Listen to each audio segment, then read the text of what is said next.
Is it Dr. Richard Spivak with the thumbnail of Poet of Three Rivers?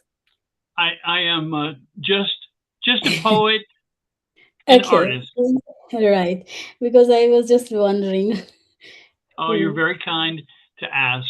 Yeah, I'm a student of philosophy and religion, and try to treat my brothers and sisters with the gentility and respect that they all deserve. I've That's always very. found it so wonderful, the expression namaskar and namaste, that we recognize the divinity of every soul. Yes, so yeah, it's like your soul and my soul is one. That's what we mean when we say namaskar. Indeed. Indeed. Yes, Thank you. good evening. Good evening. Namaskar, sir.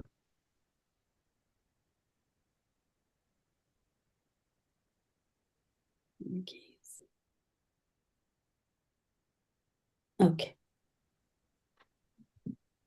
So we have. So whenever you say sir, Prasanna sir, okay?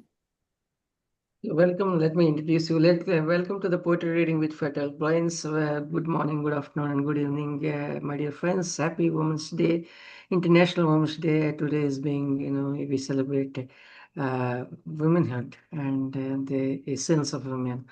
We have had the honor of having Dr. Manju Yadav, who is a very well-known poetic literary personality. Let me introduce her. Manju as Yadav is a teacher, poet, and translator. She translates, from English to Spanish and from Spanish to English, Hindi, and vice versa. She translated works of Pablo Neruda, Antonio Machado, Khayyam Sabines, and several Indian poets into Hindi and Spanish. She also has edited three books in India, three books published in India. She's a vice president of PLCS, Progressive Literary and Cultural Forum, India, and president of Mahila Kavya Manch, a women's poetry forum, Spain. She currently teaches English in Spain, and she is doing a wonderful work. Over to you, ma'am. Please welcome Dr. Manju Yadav. Thank you very much, Prasanna sir, for the introduction. And before I start, I welcome all the poets from different corners of the world. Namaskar, pranam, good evening, good afternoon, bonjour, wherever you are, according to your times and the languages that I can. Sorry. I would try to mix Hindi and English, both the languages, depends on the person or the poet or according to the situation. But before anything else, or before I start the program and we continue our devotion, our love, and our recitation for the women poets or celebrating the womanhood, I would request everyone to keep silence for 20 to 30 seconds to devote and tribute our love to departed soul of Prasanna sir's mother, respected Jayalakshmi ji. So I request you to all please close your eyes and pray for the departed soul, and then we start the program.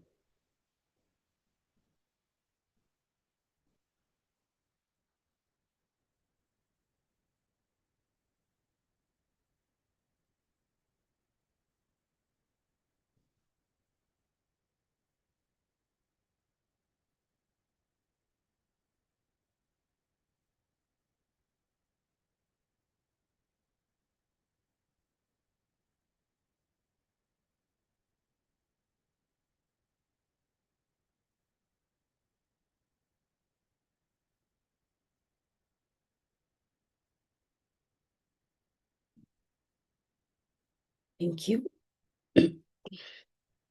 So let's start the formal beginning for today's evening. I, Manju Yadav, your host for today's evening, and I welcome you all once again. Today, on International Women's Day, we celebrate the strength, the courage, and the voice of women from all the corners, and women who not only shaped history but also raised their voices to the right of vote, to the right of freedom to write, speak, and go out, and that has given immense power to us that we can stand here and talk about them today. So, before starting, I would like to read one very short poem to dedicate this to respected Jayalakshmi ji, Prasanna sir's mom. What Mother Means. It's a poem by Carl Fuchs. Mother. Mother is such a simple word, but to me, there is meaning seldom heard for everything I am today. My mother's love showed me the way. I love my mother all my days for enriching my life in so many ways. She set me straight and then set me free.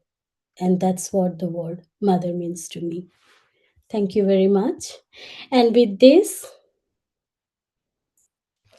I would like to start the poetry reading today.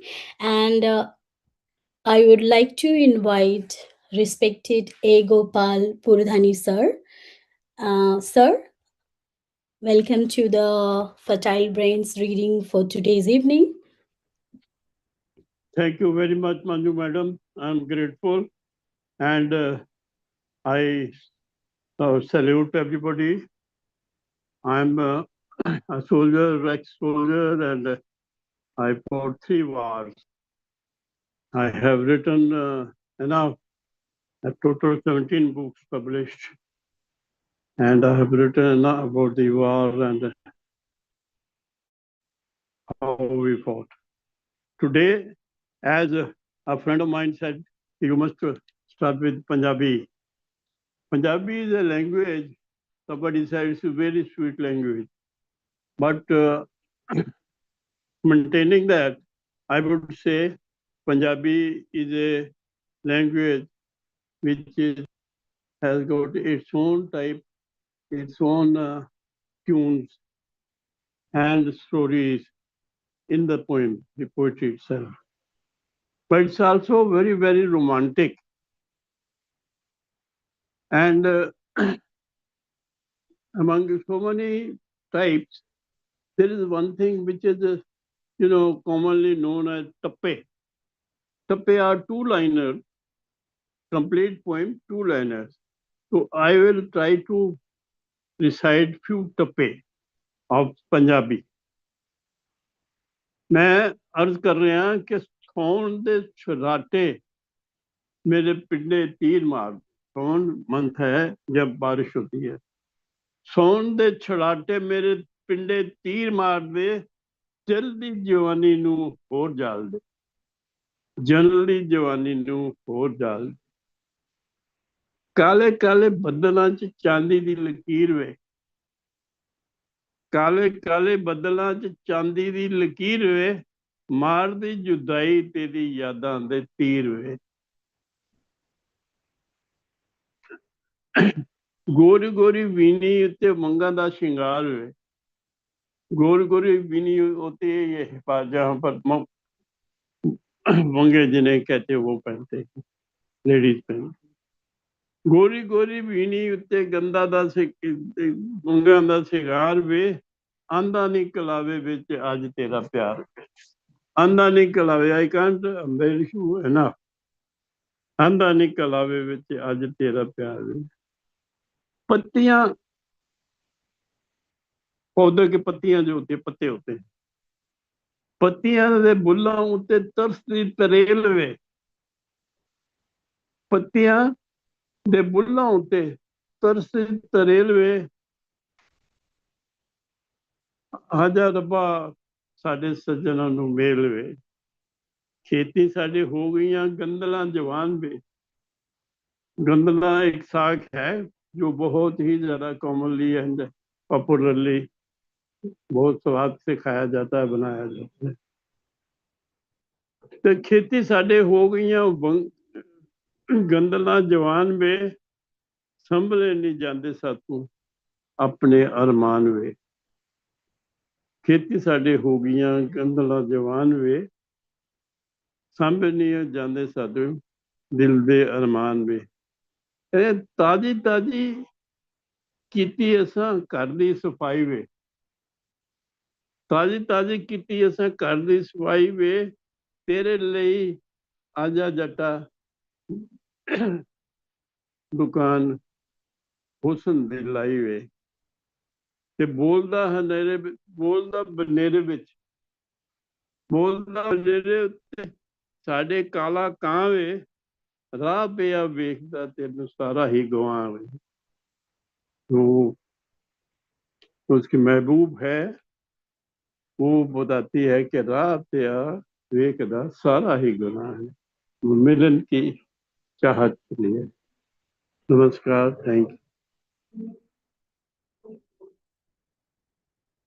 Thank you very much आपकी इतनी खूबसूरत कविता के लिए और definitely love is one of the purest form that everybody has, and especially the women that dedicates almost her life to give love to as a mother or as a caretaker.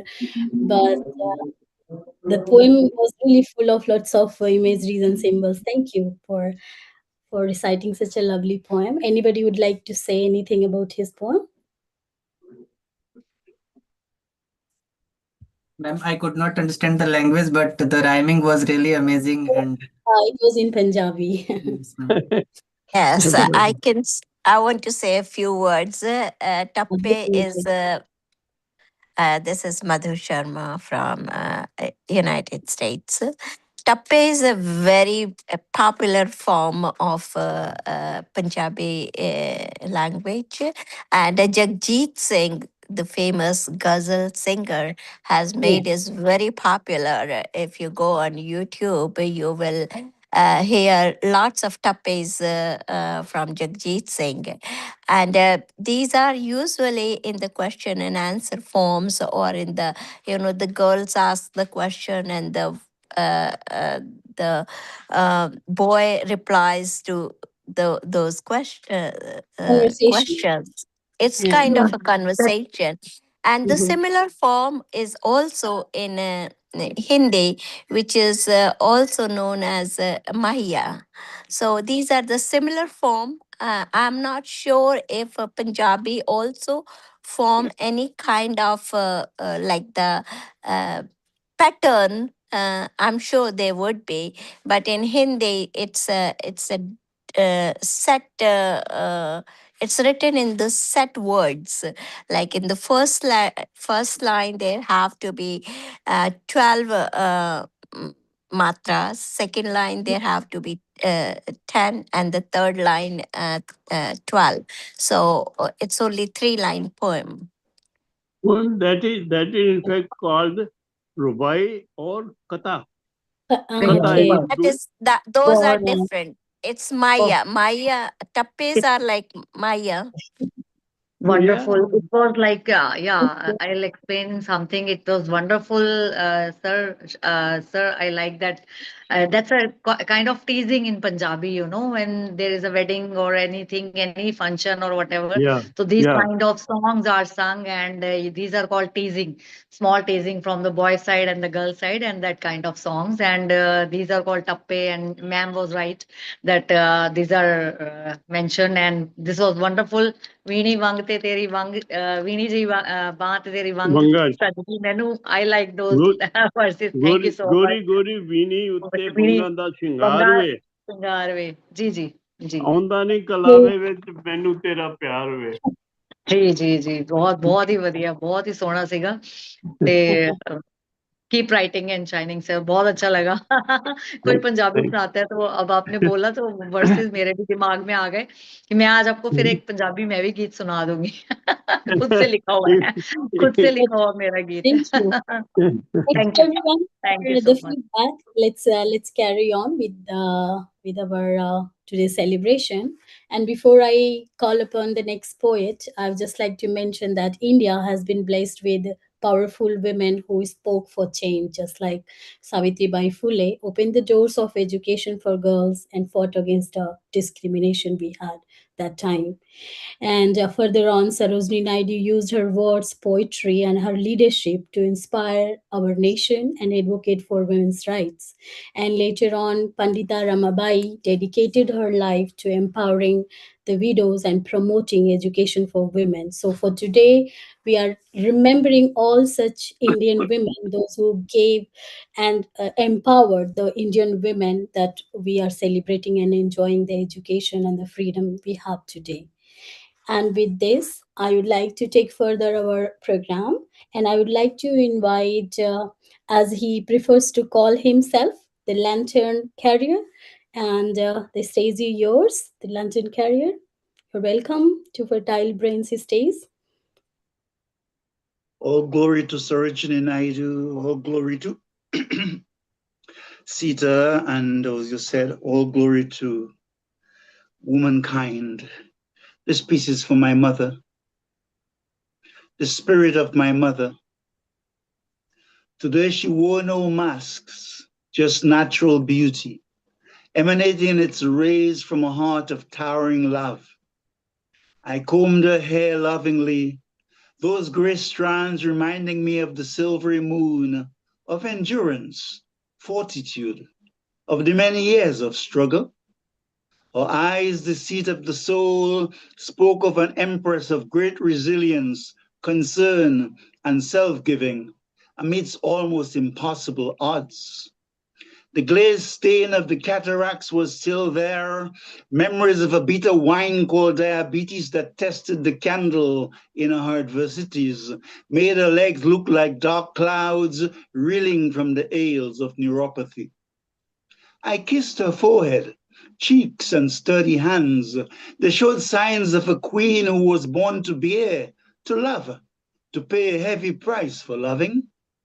Her face was dignified, filled with the majesty of an empress who bore life's challenges without complaint.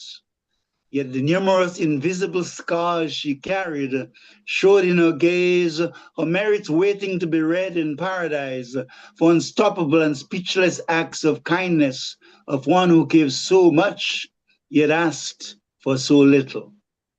Her palm and fingers carried marks of diligence, of sheer hard work, as did her bosom, shielding the immaculate and curvaceous mammary glands that served to offer all to her 7 wonderful children. There they lay, still dignified with age, stately as the stretch marks on her waistline, the glint of heaven which still shone in her eyes, the majestic glistening smile, her constant laughter in the face of heavy and almost unbearable odds.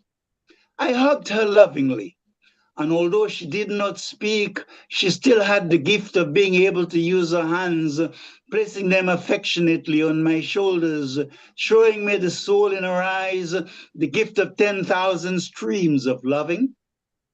This was a woman who lived for us, like the cosmos to Mother Gaia, her golden tears like rain, nourishing our roots, her smile and service, her radiant sunshine, feeding our petals and blossoms with candescent delight. She was an adept at cooking before she turned 11, whether it was steamed down breadfruit, crab and callaloo, rice and peas, or even pig foot trotters. She knew how to make them all. Her recipe was authentic, scrolled in a precious heart by bloodlines of ancestry, aided by the selfless sacrifice of my grandmother's heavenly talent. She shared virtues that gave Mom the ability to fill a boiling pot with goodness, a plethora of fragrances, and her soul's charming beauty. Cosmically, she was a walking goddess, charismatic, beautiful, oozing character and soulfulness. She was selfless all her life, poor in finances, but extremely rich in the merits of heaven.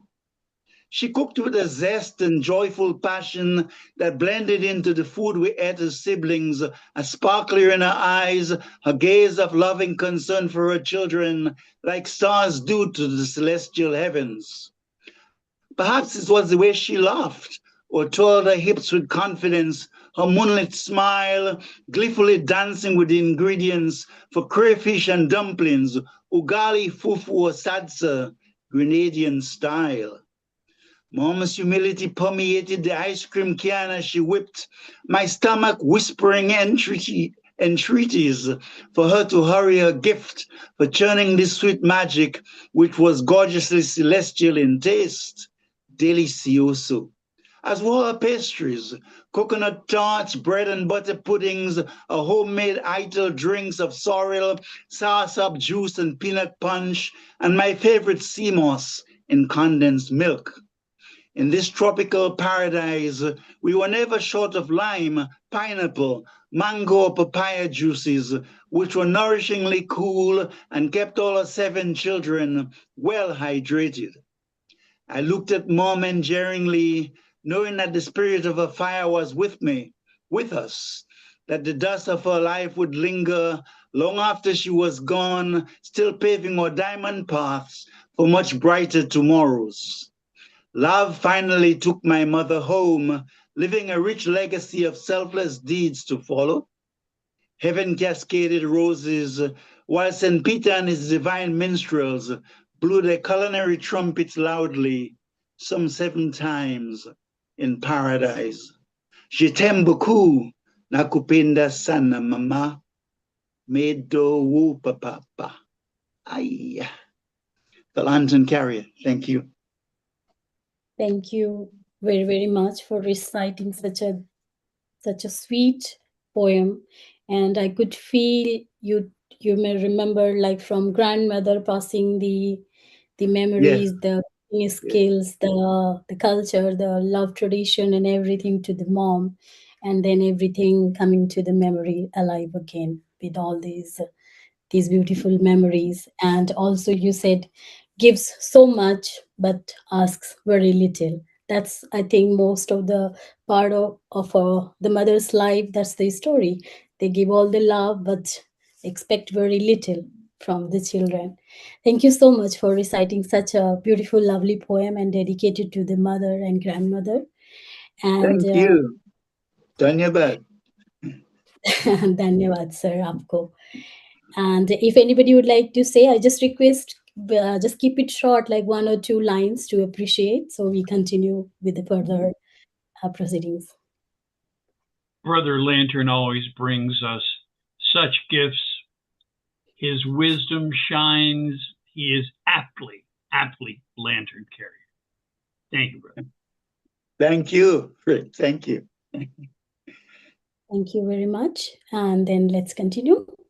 So, as we are talking about the Women's Day, I would like to remember some more the writers like Ismat Chugtai and Amrita Pritam, who were writing boldly for their era that still is considered very bold topic. And they contributed to the women's experiences and challenging the social norms that we still are trying to challenge and figure out and find solutions for them through their powerful words. And after that, the activists like Ella Butt gave thousands of women financial independence and dignity through their collective actions. So we continue to give our tribute and love and reminding ourselves their contributions and try to give what we can give to the society as women. So let's continue and give our contribution. And with this, I would like to invite Dr. Gangalaxmi Patnaik for our next recitation. Welcome, ma'am. Thank you, madam. Thank you, madam, for your invitation. International Women's Day. Good morning, evening, everyone. A very warm welcome to our coordinator, Prasanna Kumar, and Manju Yadav, madam, other talented fellow participants. It's my immense pleasure to wish International Women's Day. Today is March 8th. Let's celebrate, empower, and inspire. Let's celebrate, empower, and inspire each other, reaffirming our commitment, recognizing that when women thrive, humanity thrives. Please remember, when women thrive, humanity thrives. On this context, let me present the rendition. The title of the poem is Transcending Change. Transcending Change. Yesterday, woman was tolerant, everything in unplumbed hearth, blades of grass, dews, sobbing blossoms silencing her mouth. Yesterday, woman was tolerant, everything in unplumbed hearth, blades of grass, dews, sobbing blossoms silencing her mouth. Gradually, woman learns, seeks self-identity hidden within. Now she could speak silence without swallowing in. Gradually, woman learns, seeks self-identity hidden within. Now she could break silence without swallowing in.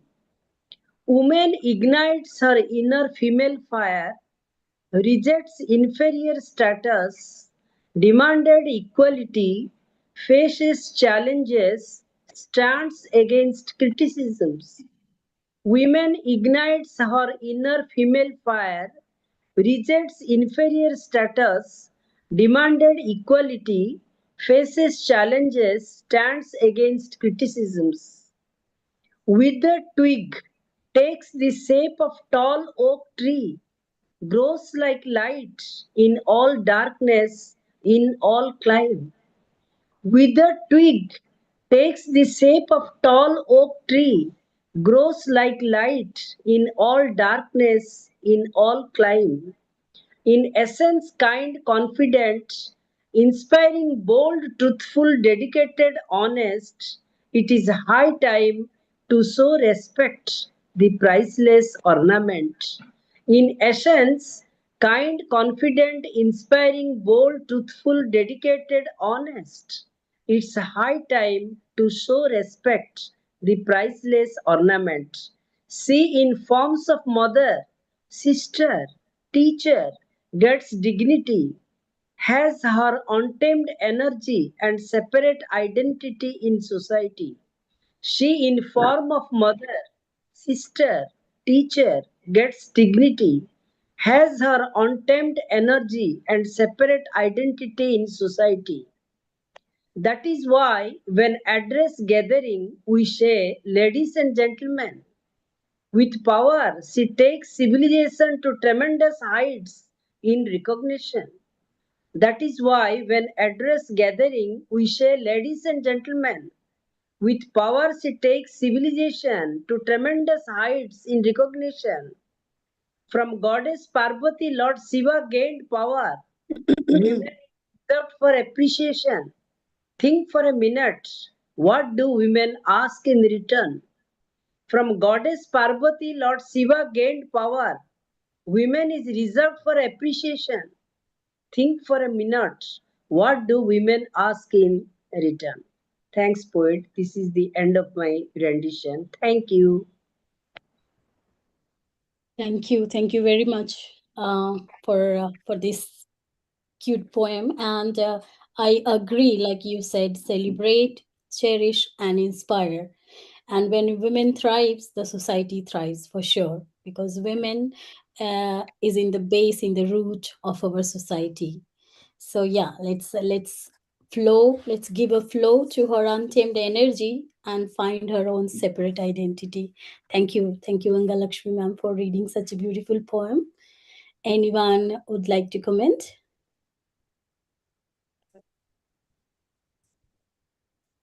Okay. So we can also write the comment in the comment box to appreciate the poem. And let me go ahead and give tribute to another fearless female desire voice, Kamala Das. Kamala Das was one of the Indian poets who wrote fearlessly about female desire, the loneliness, and the oppression, especially in the relationship of marriage. Yes, sorry. Okay, I think somebody was saying. So I will just say some lines from her beautiful poem, "The Maggots."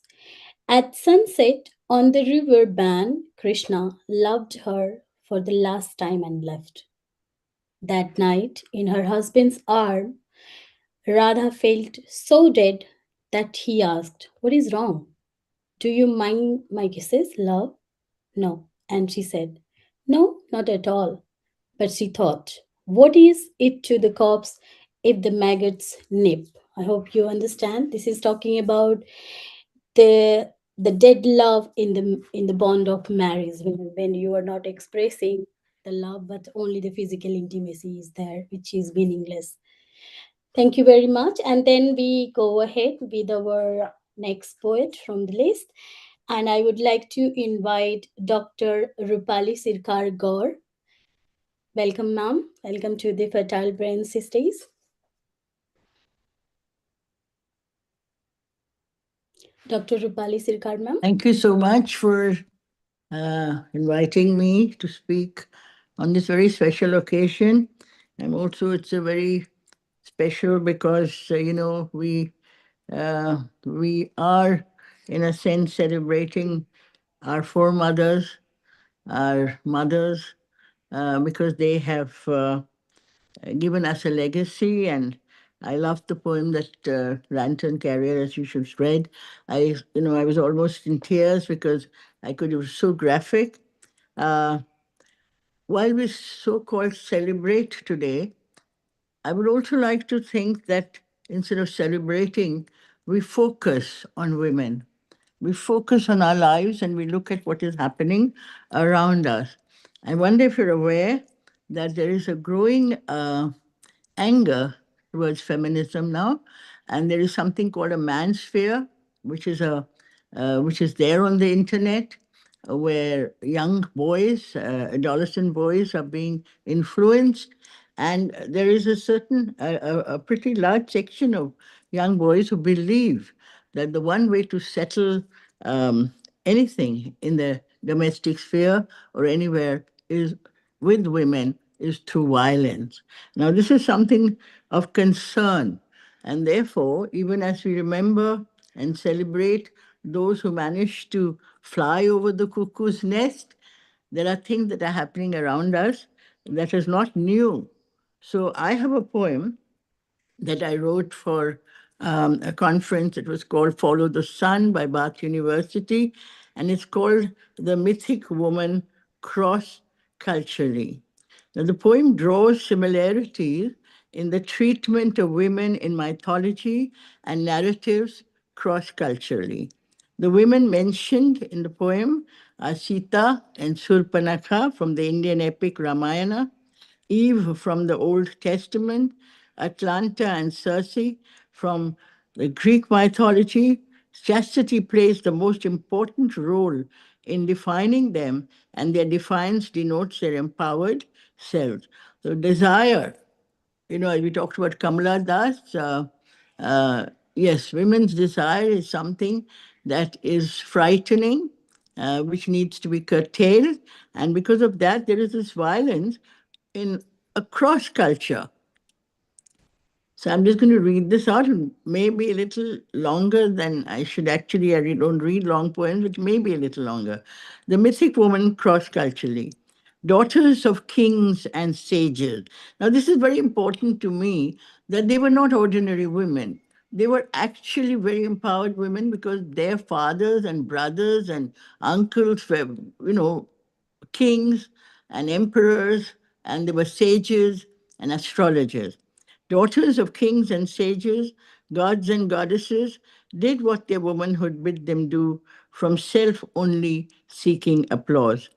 Prophets and oracles, hunters and archers, leaders and decision makers, enchantresses and divas, warlords and swordswomen, swift of mind and body, filled with curiosity and desire, spurning virginity and chastity to taste the forbidden golden apple. Abandoned and cursed, damned and demonized, violated and beheaded, branded and brutalized, Medusa like hair flowing, turning men into pigs and stone, Kali's red tongue lapping blood, and a garland of demon heads. making and breaking self-made laws, the battles done, the trophies won, shining like the silver moon, bright as the golden sun, aeons have rung, our songs still not sung. Sita, demure daughter of King Janaka, born from the furrowed earth, crossed the patriarchal chalk circle, drawn to keep her chaste, her woman honor safe. Beyond the Lakshman Rekha waited the disguised dark demon, King Ravana, so full of lust. They say the smooth, golden, shining deer, lured the bedazzled Princess Sita there. She, for love alone, had left the splendor of palaces, the carved arches, the golden marital bed, the satin quilts in red, to walk barefoot in dark forests, stumbling over jagged rocks, letting her bleeding pain wash in the sullen monsoon rain. Crossing the river Ganges with her banished prince Rama, her chosen mate. Sita, a rebel, dared herself over the threshold, across the dark cocoon world, rejecting containment, embracing empowerment. The 10-headed demon king flew her in a golden chariot to Lanka, the island of treasures, where lay all forbidden pleasure. How chaste was she! Only the blazing fire could tell. Rescued and rejected by Rama, blamed for her karma. Mother Earth swallowed her shame, saving her honor, her name. Sita had stepped into the mighty world. Eve, mother of mankind. Eve, mother of mankind, God's favorite child, with her eyes full of mirth, destined to rule the earth. They say her sinful sight did the honeyed apple behold, shining like Mammon's gold. The slimy serpent smiled when the beautiful Eve he spied in God's kingdom wide. The wily creature watched as with pleasure she cried, tasting the forbidden fruit, guided by the satanic brood. The tree of knowledge showered its flowers, filling Eden's fragrant bowers. A dazzling new heaven opened its door. A banished Eve stepped into the mighty world. Atlanta and the golden apples. Atlanta, the fleet-footed huntress, worshipper of Artemis, powerful daughter of god Menas, strong and swift, raised by a bear, a woman indeed so rare to keep her vow of virginity, to preserve her female sovereignty. She ran the race and lost her magic pace, dropping golden apples in a path, blinding gold like the sun, crazed with love, deceitful Melanian, the invincible race he won, a boon from Aphrodite to set afire a woman's hidden desire. She was cursed, morphed into a fierce lion. She stepped into the mighty world. Surpanakha, with fingernails like winnowing fans, beautiful daughter of Vishvarava the sage, widowhood barricaded her in a lifeless cage. In search of the forbidden fruit of desire, she faces Lakshmana's horrific ire. In the swift swish of a sword, her sublime feminine courage faces impotent masculine rage. Bleeding, Bleeding ear and nose, her inner monster rose. The path of bloody war she chose. They say he felt no guilt, for her evil blood spilled. A widow has dared the ugly head of desire. She has read, her sin cannot be spared. Circe, free-spirited daughter of Helios and Hecate, prophet and medicine woman, lives. Now you have to correct me, Alexandra. Uh, Ae, how do you pronounce that? Aeaea. The Emerald Isles in the sun, an enchantress, deceitful and demonic. They say she lures passing ships and men. Her eyes dipped in immortal wine, a sorceress morphing men into swine, a magic woman, an oracle. Her seeking mind found its match. Odysseus, a prize catch, she stepped into the mighty world. So we have all these many women. Women, there is one that I would like to mention, that how women who have been empowered have actually been mutilated or burnt or, destroyed. One of them is a character called Kana. She comes from Bengal in the 6th century. She was an astrologer. She was brilliant. She was a mathematician. And her husband was an astrologer, so was her father-in-law. But the father-in-law could not, once, he failed in predicting something that the king had asked for, and she was able to do it. So he ordered his son to cut off her tongue and to silence her, to silencing women, disempowering them, continues to be the truth even today. I live in a place called Meerut, which is in the middle of Uttar Pradesh, and the number of cases where women have been raped and their tongues have been cut off and they've been burnt alive. And this kind of horrendous violence that is taking place, we must write about it. We, as writers, have to change the world.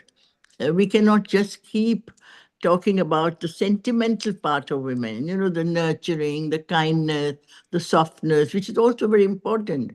But I think you will all of you will agree with me that today we need to take a kind of an oath that we will help. And I hope you know that today the main theme for Women's Day is to give is to gain, which is very much like the book Manushyatvam brought out by Fertile Brain, to lift others. You rise when you lift others. So you have to spread the sisterhood. You have to help women. You have to go ahead and give opportunities to them. With that, I will, I've taken up a lot of time, but I grew up around the 80s when the women's movement was on in India, and I call myself a feminist. I'm not ashamed to do that. You can look after your home, nurture your children, but a feminist is not necessarily a woman. A feminist is also a man. Anybody interested in the issues related to women. Thank you so much for giving me this time. Thank you. Thank you. Thanks a lot, Dr. Roopali Sircar Gaur ma'am, for enlightening us with such a beautiful poem, and also like talking about raising our voices, because we really need. And I really in love with the women, those who wrote about the sufferings, about the women issues, and they sacrifice their lives, like you mentioned about that philosopher. And we have seen many movies from different countries. They have been burned, they have given their lives just to raise the voice. So today we can speak, today we can see the freedom that we have, but still there is a lot to do for sure. So we should take that oath. Thank you We so really, much. I feel sorry that I took up so much time, but it was very important for me. it's totally worth it, ma'am, because Wonderful. It was so. we're enjoying the Women's Day. Yeah. Can I And say we, something? yes, Can I ma'am, say go for it. something? Yeah, yeah. It was wonderful, Rupali ma'am. Definitely, we need to take the oath for this. For this special on this special eve, we can take the oath. And if one individual, one person can take the charge of one person to be educated, then Yeah. only we can, yes, we can make this change in the world. And that's very simple. If we will take one to one, then only this change will help up, and we can, because of illiteracy this is happening, and people are, the male domination is still quite prominence in this world, I can say, in India, most of the places. So we have to reduce this by giving the knowledge to all, upcoming generations, and by teaching, the upcoming generation is good, they are learning, and they're still, I mean, they are doing better. But the past one, they have been, dominating, and we can give it by individual support and help, and by this education we can change their minds. And I like your poem so much, superb, marvelous. So my heartfelt goes wonderful, ma'am. Thank you so much, Rupali ma'am. It was Thank you so wonderful. much. Thank you so much. You, Saraswati ma'am, for your beautiful words. Anyone else would like to say anything? Shall we go ahead? Yeah, hello, good evening. I want to say something. Evening, I want to add here. First of all, happy Women's Day to all of you, and especially my, heartfelt congratulations to Rupali ma'am for bringing out, such a beautiful, maybe a long poem, but it's a necessity of the day. I think ma'am's poem First I thought it was a mythological, poem because the way, ma'am, began, and suddenly, with, counting in all these struggles and whispers which were happening in every woman's, life. Maybe we are taking some mythological examples, but still it's, very prevalent today. And lastly, by the end of the poem, I thought it's a beautiful, epic rather than, saying a normal, poem on women's, struggle, which is being happening around the world from a very long time. And women has to suffer all tragic, things which are happening in our life.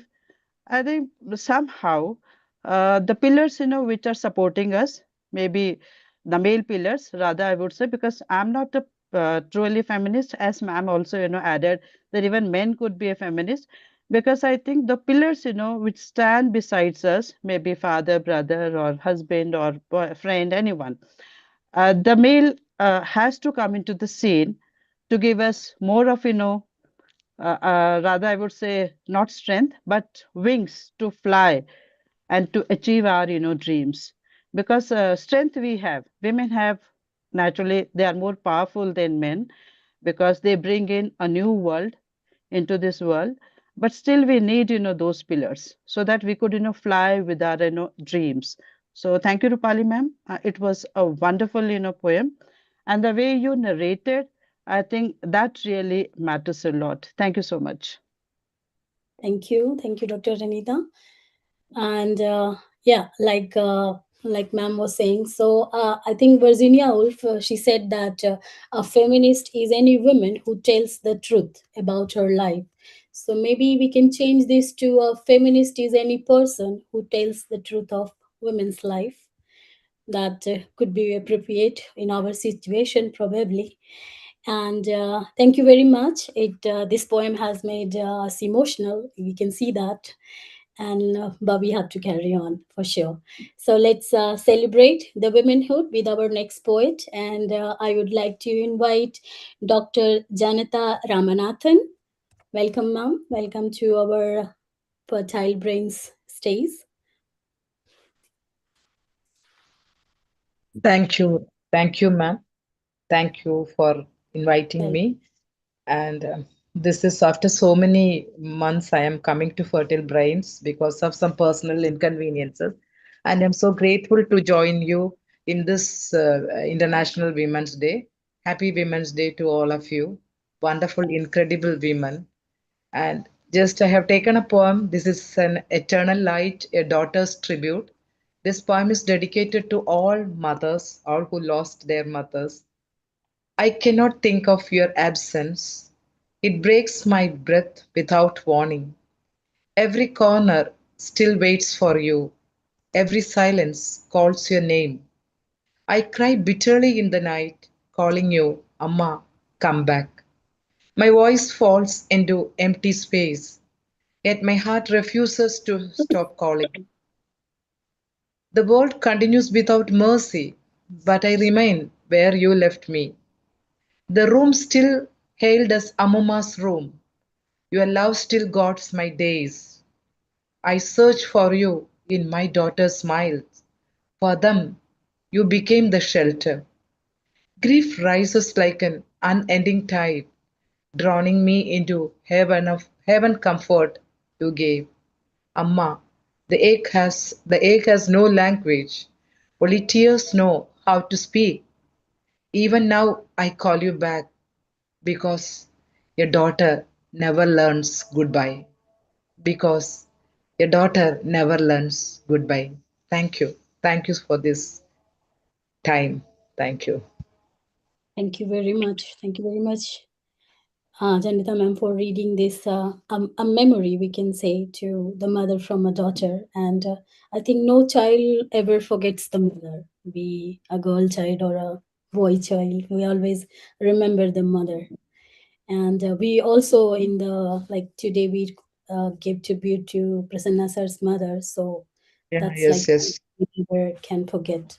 And they are always within our heart. We always keep yes. them close, be in life or in the memory. So thank you very Thank you. much. And Thank you. before we go ahead, I I would like to remember Maya Angelou, the Yeah. renowned US poet and the civil rights activist who died in 2014.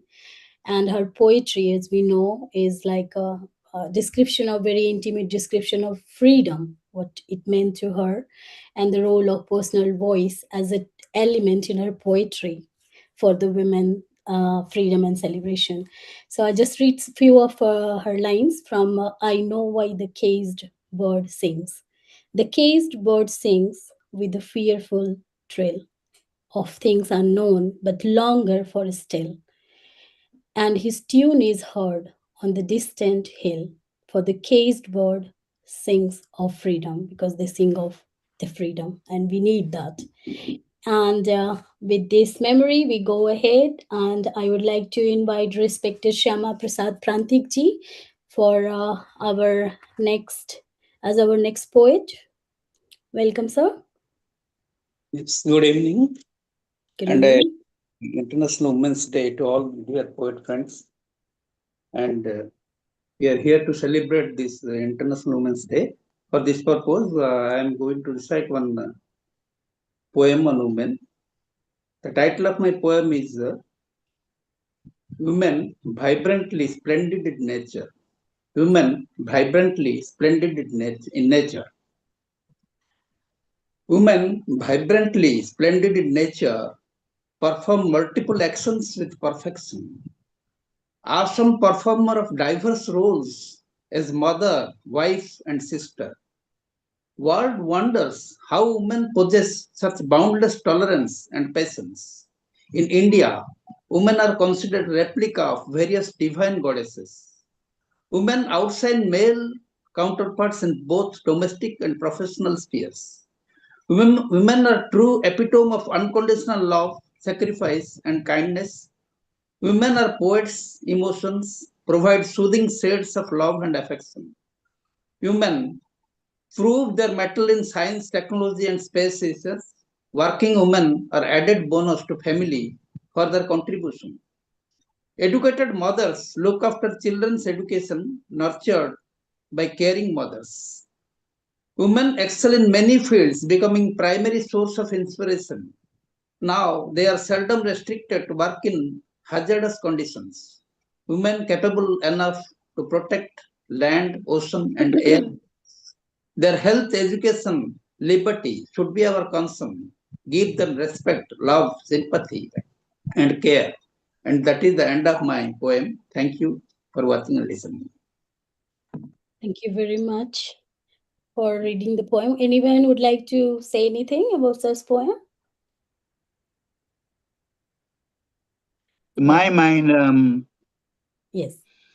The Honorable Doctor and his wife, they're both benchmarks or models of the very virtuous and a significant topic of which we speak today.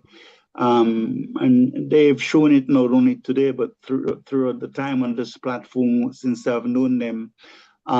They just exemplify virtues and goodness and morals and high standard of etiquette and values. And so I commend them both on this very special International Women's Day.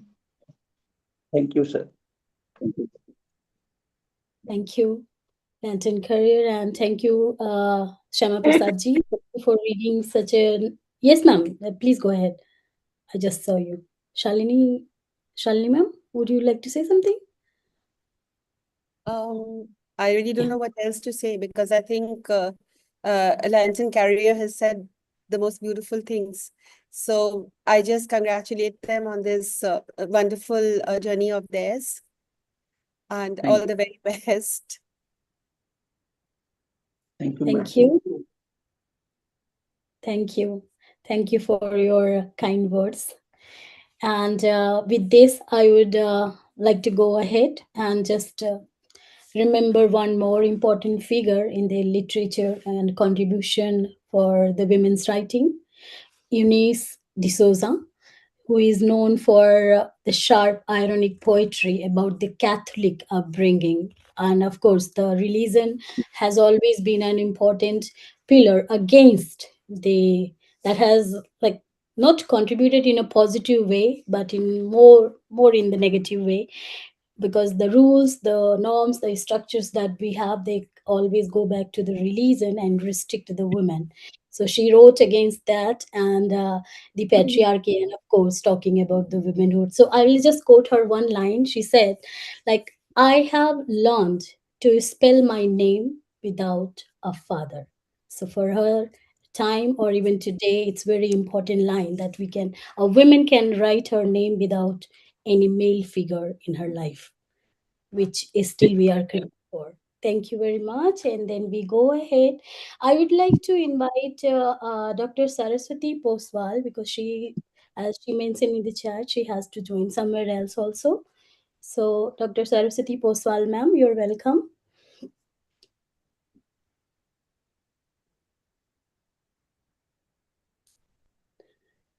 Ma'am, are you there?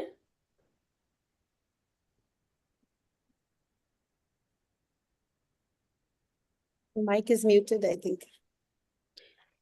I actually can't see her. Let me see the gallery view. Saraswati, Dr. Saraswati, ma'am, could you listen to me? Hello. Yeah, Yes. yeah, I can hear you.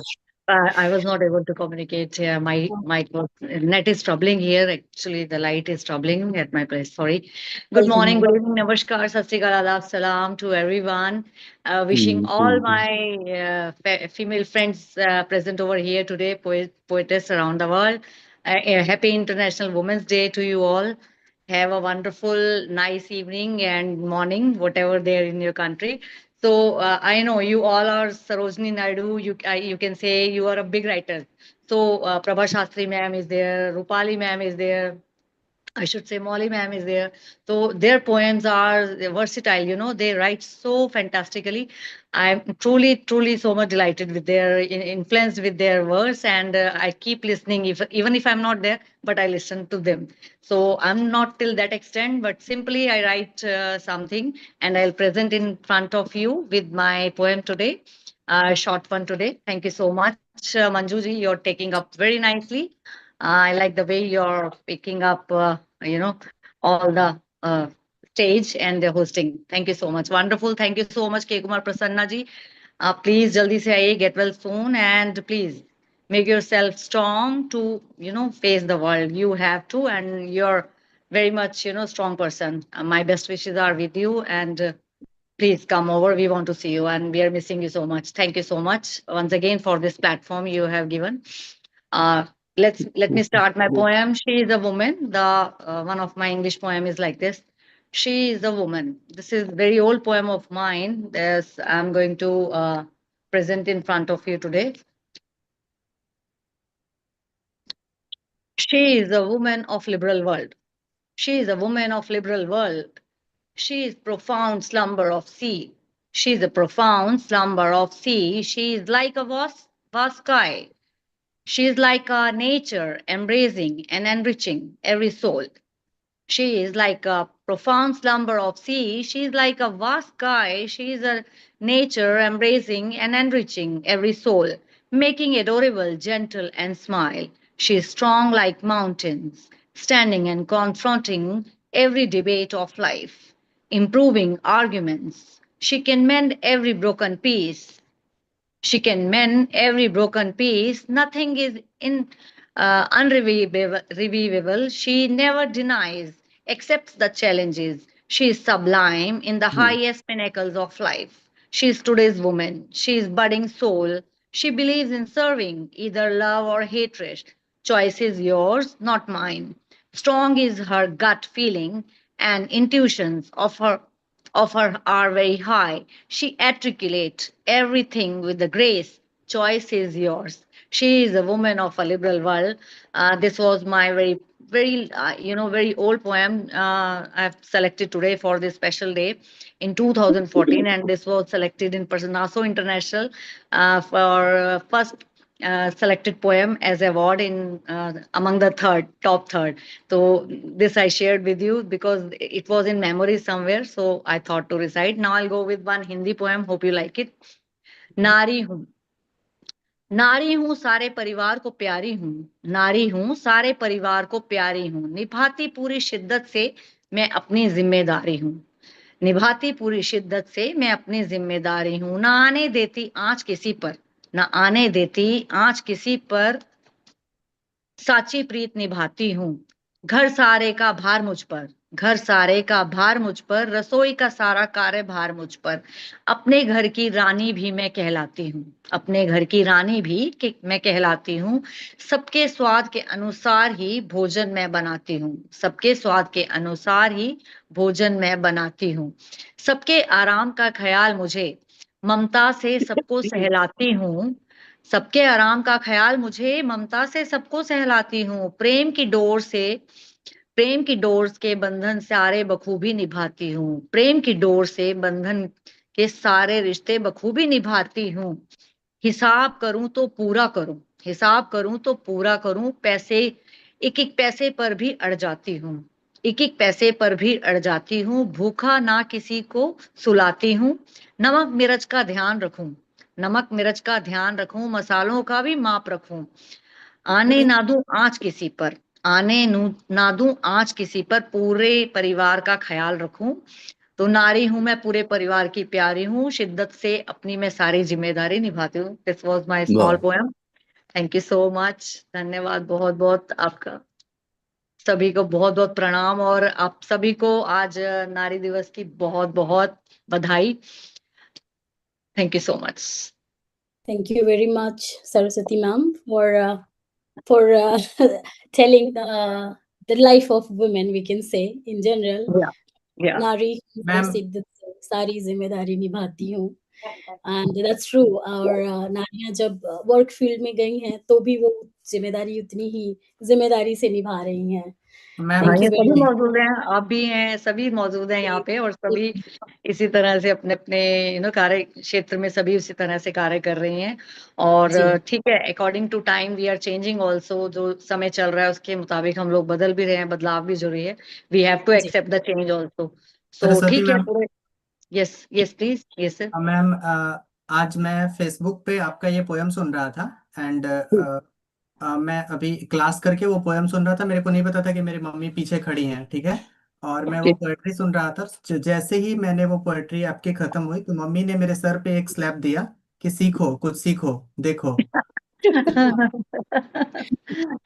Demanding होते जा रहे हो, सीखो, मतलब एक lady क्या नहीं, अभी होती है। अभी अभी एक कविता बोली थी ना, अभी सर ने बोली थी कि वो उनको लैंटन सर ने ही टोल्ड अबाउट ग्रैंड मदर के फूड का टेस्ट, मतलब I hats off to those children those who remember the taste provided by the grandmothers. आजकल तो माँ के टेस्ट को नहीं याद करते हैं बच्चे, दे डोंट रिस्पेक्ट, बट जब उनको नहीं मिलता तो वंस अ वाइल उनको जब खाना नहीं देगी मदर, देन दे रियलाइज कि मम्मी ने आज नहीं दिया, ये नहीं है, तो yes they come to know the value of the food and they respect you.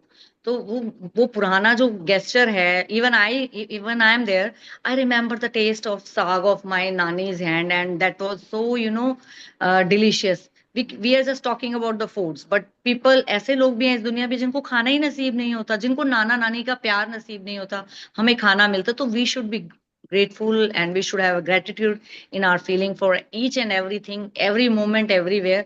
Then only we can survive, and we need to teach this door to door to everyone if we can. exactly. Thank you so much once again, Manju ji, you're doing a great job. Thank you so much, Roopali ma'am, and K Kumar Prasanna ji. Thank you, have a nice day. Thank you. और मैं Prince को बोलना चाहूंगी कि आप यहाँ पे मौजूद हैं वुमेन्स डे सेलिब्रेशन के लिए। वो खुद में ही Thank you, Prince. Thank एक you, इनको बोलना चाहूंगी, थैंक यू प्रिंस। वो अपने आप में ही एक कंट्रीब्यूशन है कि बीइंग जो कि बहुत ज़रूरत है कि आदमी भी औरतों की इन कंट्रीब्यूशंस को सेलिब्रेट करें और अप्रिशिएट करें। So thank you for all the men who are present here to celebrate the women's day and contributing to the women's celebration and their freedom and everything. And yes, so it's time to go ahead, of course. And with this, I would like to remember, not remember, from Eunice D'Souza. I'll just give few lines from her, and then we go ahead with our next poet. She advises to women, instead of being in bad company, keep cats. That's our advice to women. Keep cats if you want to learn to cope with the otherness of lovers. The otherness is not always neglect. Cats return to their litter trays when they need to. So don't cuss out of the windows at their enemies. That stare of perpetual surprise in those great green eyes will teach you to die alone. So we that's another form of like the survival and finding the existence of being women. And with this, I go ahead with our next poet.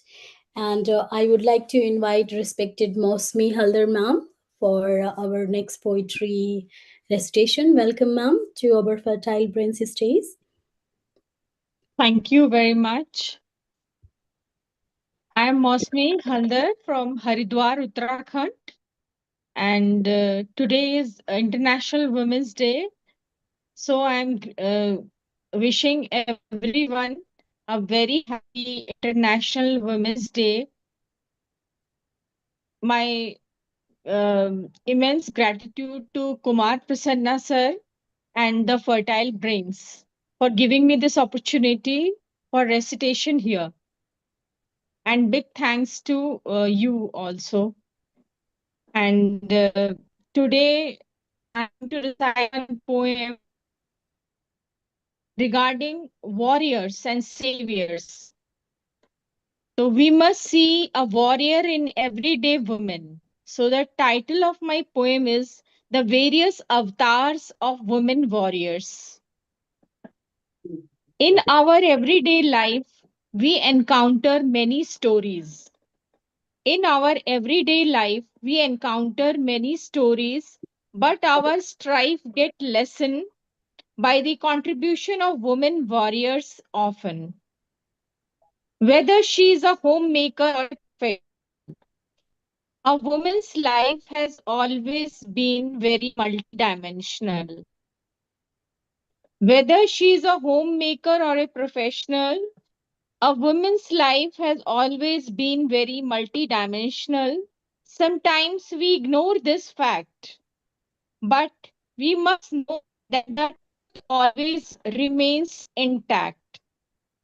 Whether at home as a homemaker or contributing to the nation building and protecting it as army officers, whether at home as a homemaker or contributing to the nation building and protecting it as army officers, whether in the hospitals as doctors and nurses, or serving at home as house helpers. Every woman is the epitome of patience and is a warrior. Every woman is the epitome of patience and is a warrior.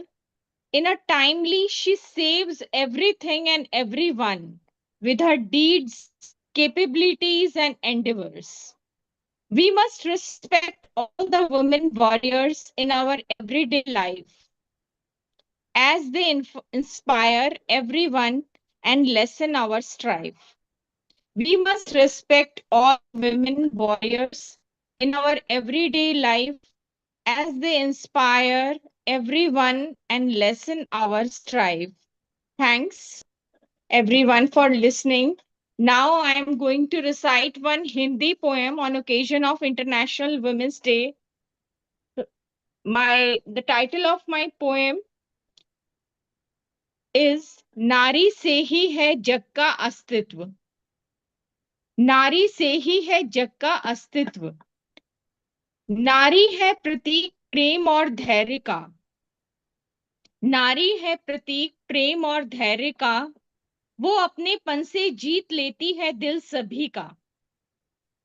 नारी है सुंदर सुशील और कृतज्ञ. वो नहीं किसी तथ्य से अनभिज्ञ. नारी है तीक्ष्ण बुद्धि से सुशोभित.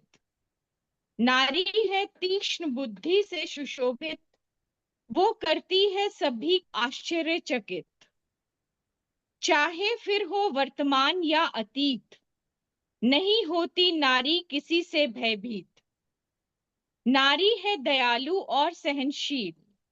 नारी है दयालु और सहनशील, क्षमा कर देना है उसकी नियति, क्योंकि वो है प्रगतिशील। नारी है योद्धा और एक मुक्तिदात्री, नारी है योद्धा और एक मुक्तिदात्री, करो नारी का सम्मान और मिटाओ अज्ञानता की रात्रि।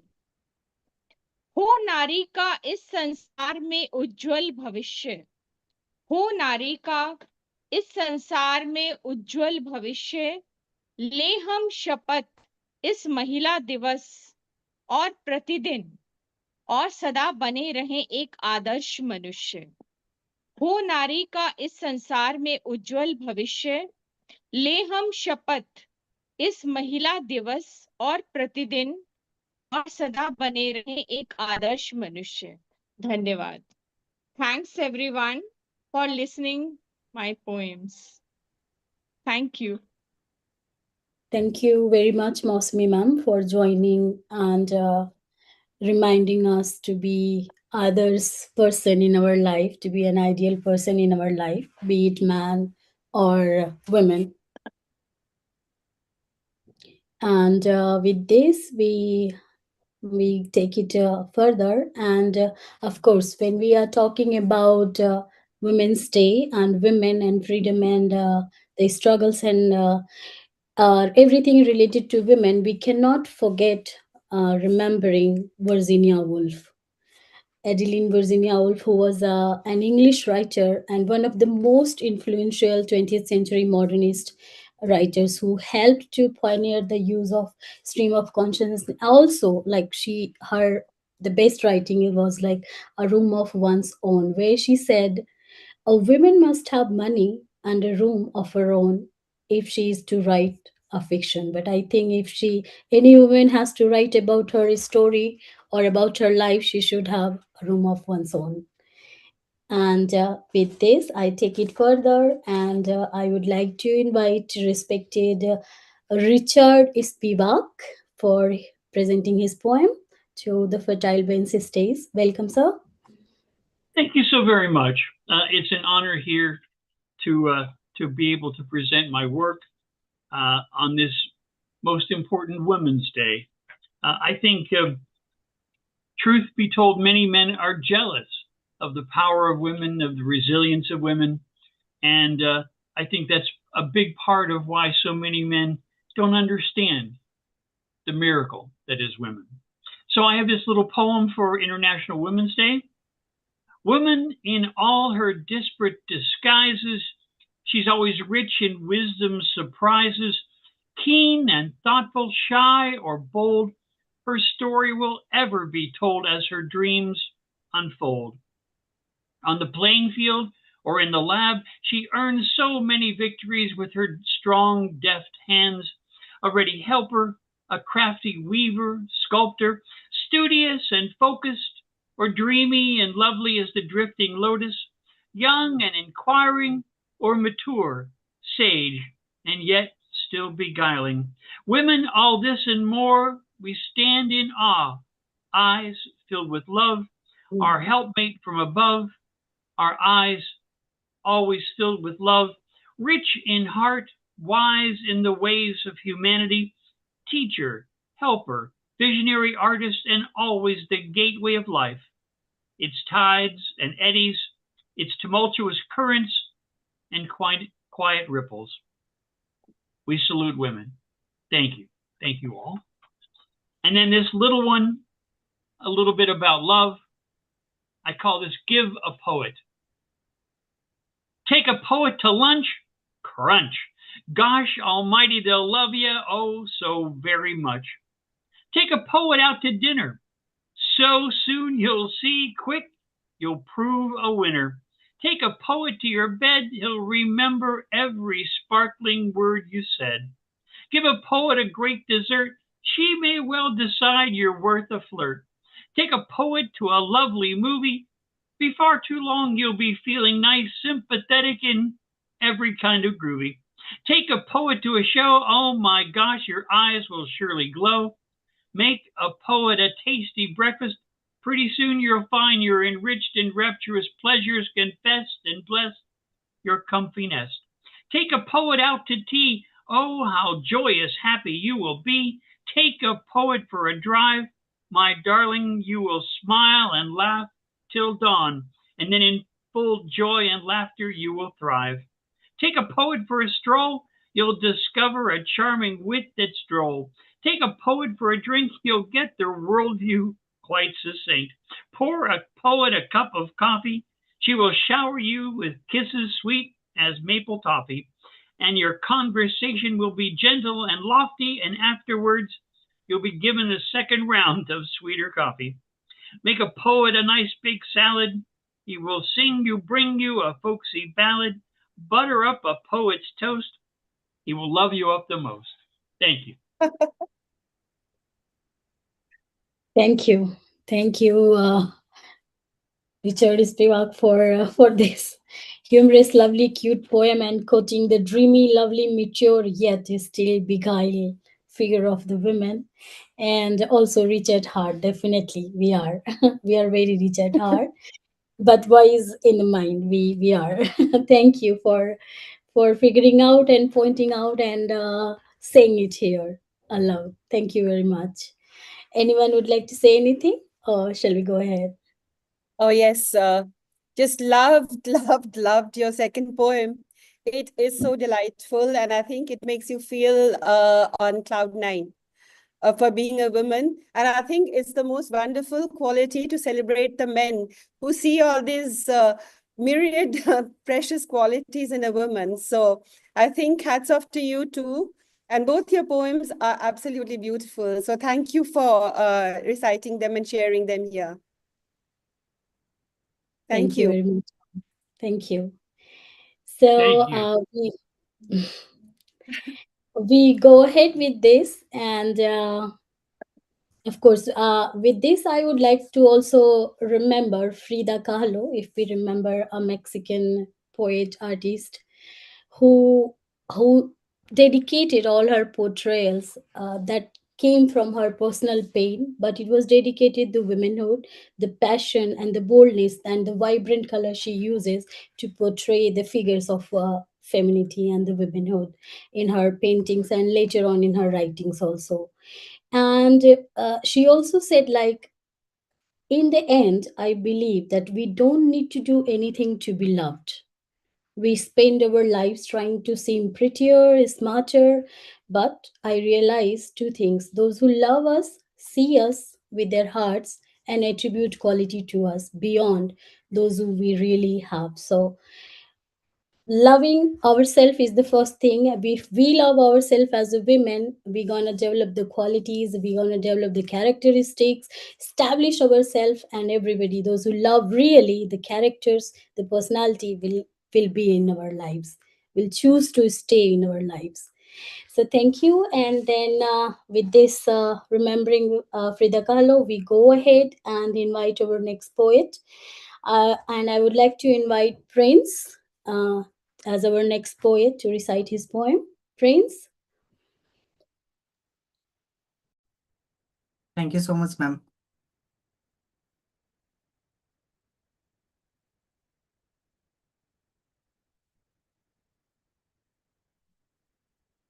And my poetry is related to not related to a Women's Day, but related to a woman. And ma'am, am I audible? Yes, Prince, you are. You are. The poetry is: today the world celebrates women, but I stand here with a different celebration, a question. For a long time, I have been searching for a woman who could become my companion in life. Not merely beautiful, for beauty fades like evening light. Not merely intelligent, for intelligence alone can sometimes turn cold. But someone rare, a woman whose mind is sharp, uh, whose heart is deep, whose courage is quiet, whose understanding is wider than the horizon. An intellectual, a dreamer, a fighter when needed, a poet when silence arrives. And often I ask myself, where will I find such a woman? And before that, am I worthy of such a soul? In my confusion, I wandered through the corridors of history. I knocked on the doors of women who had once challenged the time itself. The first voice I heard came from the ancient forest of thought. It was Gargi Saha. She looked at me calmly and said, "If you seek a woman of intellect, be ready for questions. She will question the universe and she will question you. If you want her beside you, you must learn to love curiosity more than your own ego." Then, from the soft music of devotion, appeared Mirabai.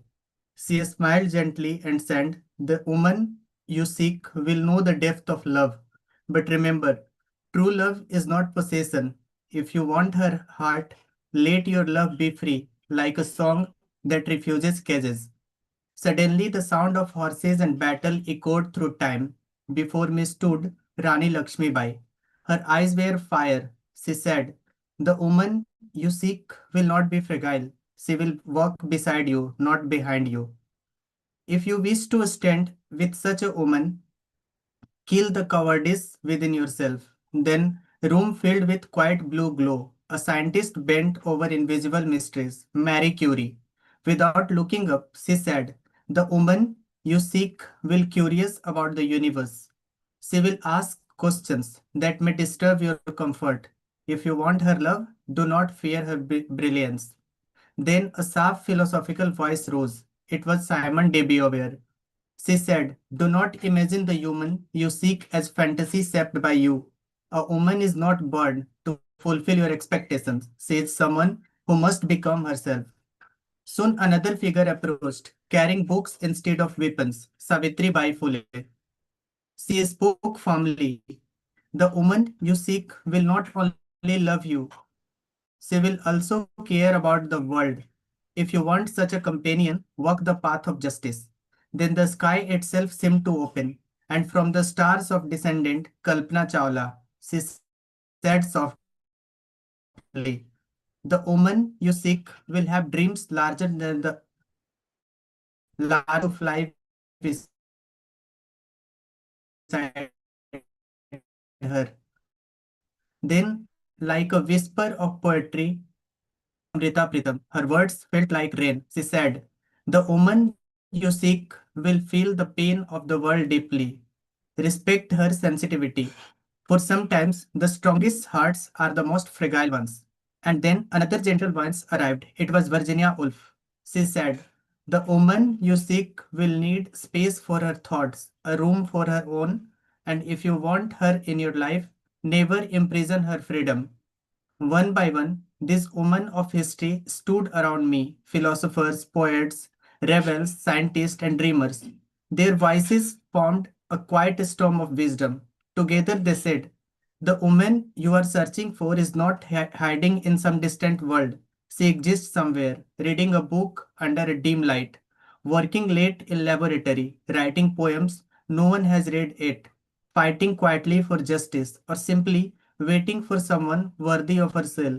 Maybe you. But remember this carefully. Such a woman is not found easily.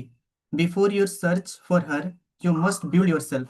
Become a man who respects freedom, a man who listens, a man who does not fear intelligence, a man who understands pain, a man who values equality."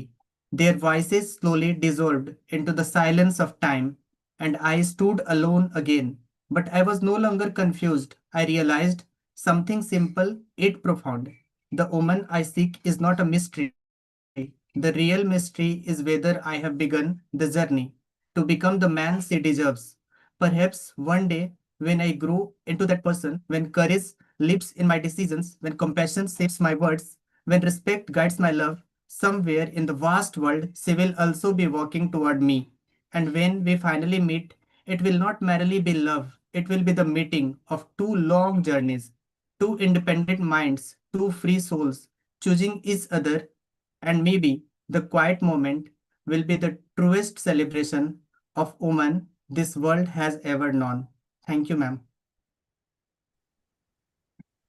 Thank you very much, Prince. I think you included from past to present all the women figures and their style of writing and their way of looking the society and writing it, and also your love, your definition of love with a woman. Thank you very much. Thank you so Anyone much. would say anything about that? Okay, I think they also have written comments, so you can read there, and they have appreciated in the comment. Yes, yes, ma'am. I was reading that. Anita ma'am has written something, and you can read there and say thanks to them. And with this, memorizing everyone in Prince poem, like remembering almost all important women figures, writers. I think I will go directly to the next poet, and then in the next turn I'll include some figures. So Radha Shri, yes. I would like to invite the poet, respected poet Radha Shri. I don't know, he has written only Radha Shri, so I think that's how you write, sir. Radha Shri, sir. Thank you very much. Thank you very much, madam. जी, आप राधा श्री ही लिखते हैं जी. Radhasri is the correct pronunciation. Okay. Radhasri is the correct pronunciation. Radha means Vaishakha Masa. Radhasri means the greatness of Vaishakha. This is the meaning of my name also. First of all, I pray the God for Prasanna Kumar's mother's Atma should be rest in peace. Let her Atma, let her soul rest in peace. Number two, I congratulate all the women folk on this International Women's Day. My poem, అంగట్లో అర్ధాంగిని అమ్ముకున్న వాణ్ణి సత్య హరిశ్చంద్రుడని ప్రార్థిస్తుంటే, గర్భవతిని దుర్భర వనవాసానికి పంపిన వాణ్ణి రామచంద్రుడని భవిస్తుంటే, గురుపత్రితో కూడి కళంకితుడైన వాడితో నన్ను పోల్చి చంద్రవదన అంటుంటే, తేట తెల్లమవుతుంది ఈ పరంపరానుగత పురుష చంద్రుల పక్షపాతం.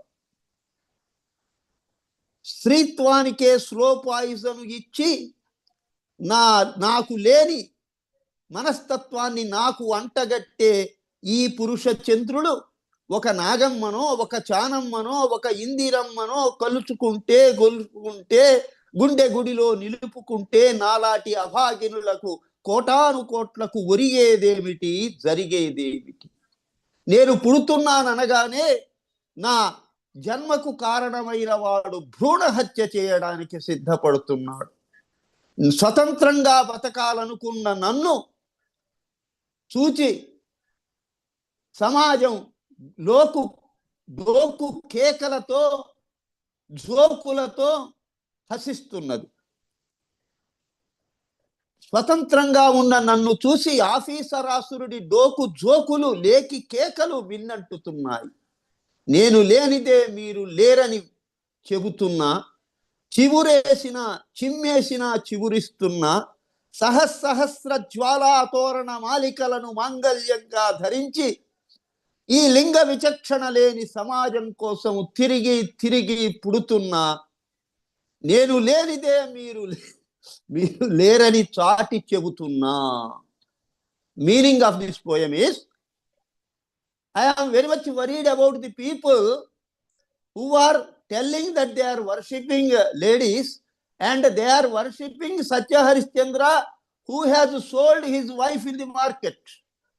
I am very much worried that people who are worshipping Ramachandra, who has sent her pregnant wife to forests. I am very much worried about the people who are describing me that I am a Chandravadana. That means my face is like a goddess Chandra, who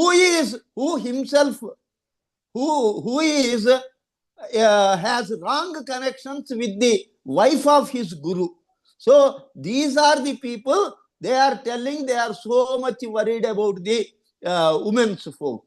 When I was born, a man who is responsible for my birth, he is killing me even before I am coming to this world.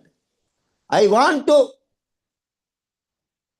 live independently. Even then, so many howl calls, so many cries, so many disruptions are in the way.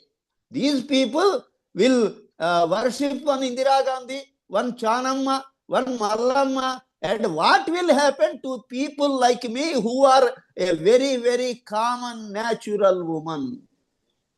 When I was about to revolt, they are coming down and they are doing all the nonsense to destroy me from this world. Even then, I am telling all the people, without me, you are not aware, you are not there. Even if you curse me, I am working for you. I am for you, and kindly change yourself. And I am waiting for the society where there is no distinction of gender. Gender discrimination will not be there. Till that extent, I am doing all my wonders. Even if you curse me, I am for you.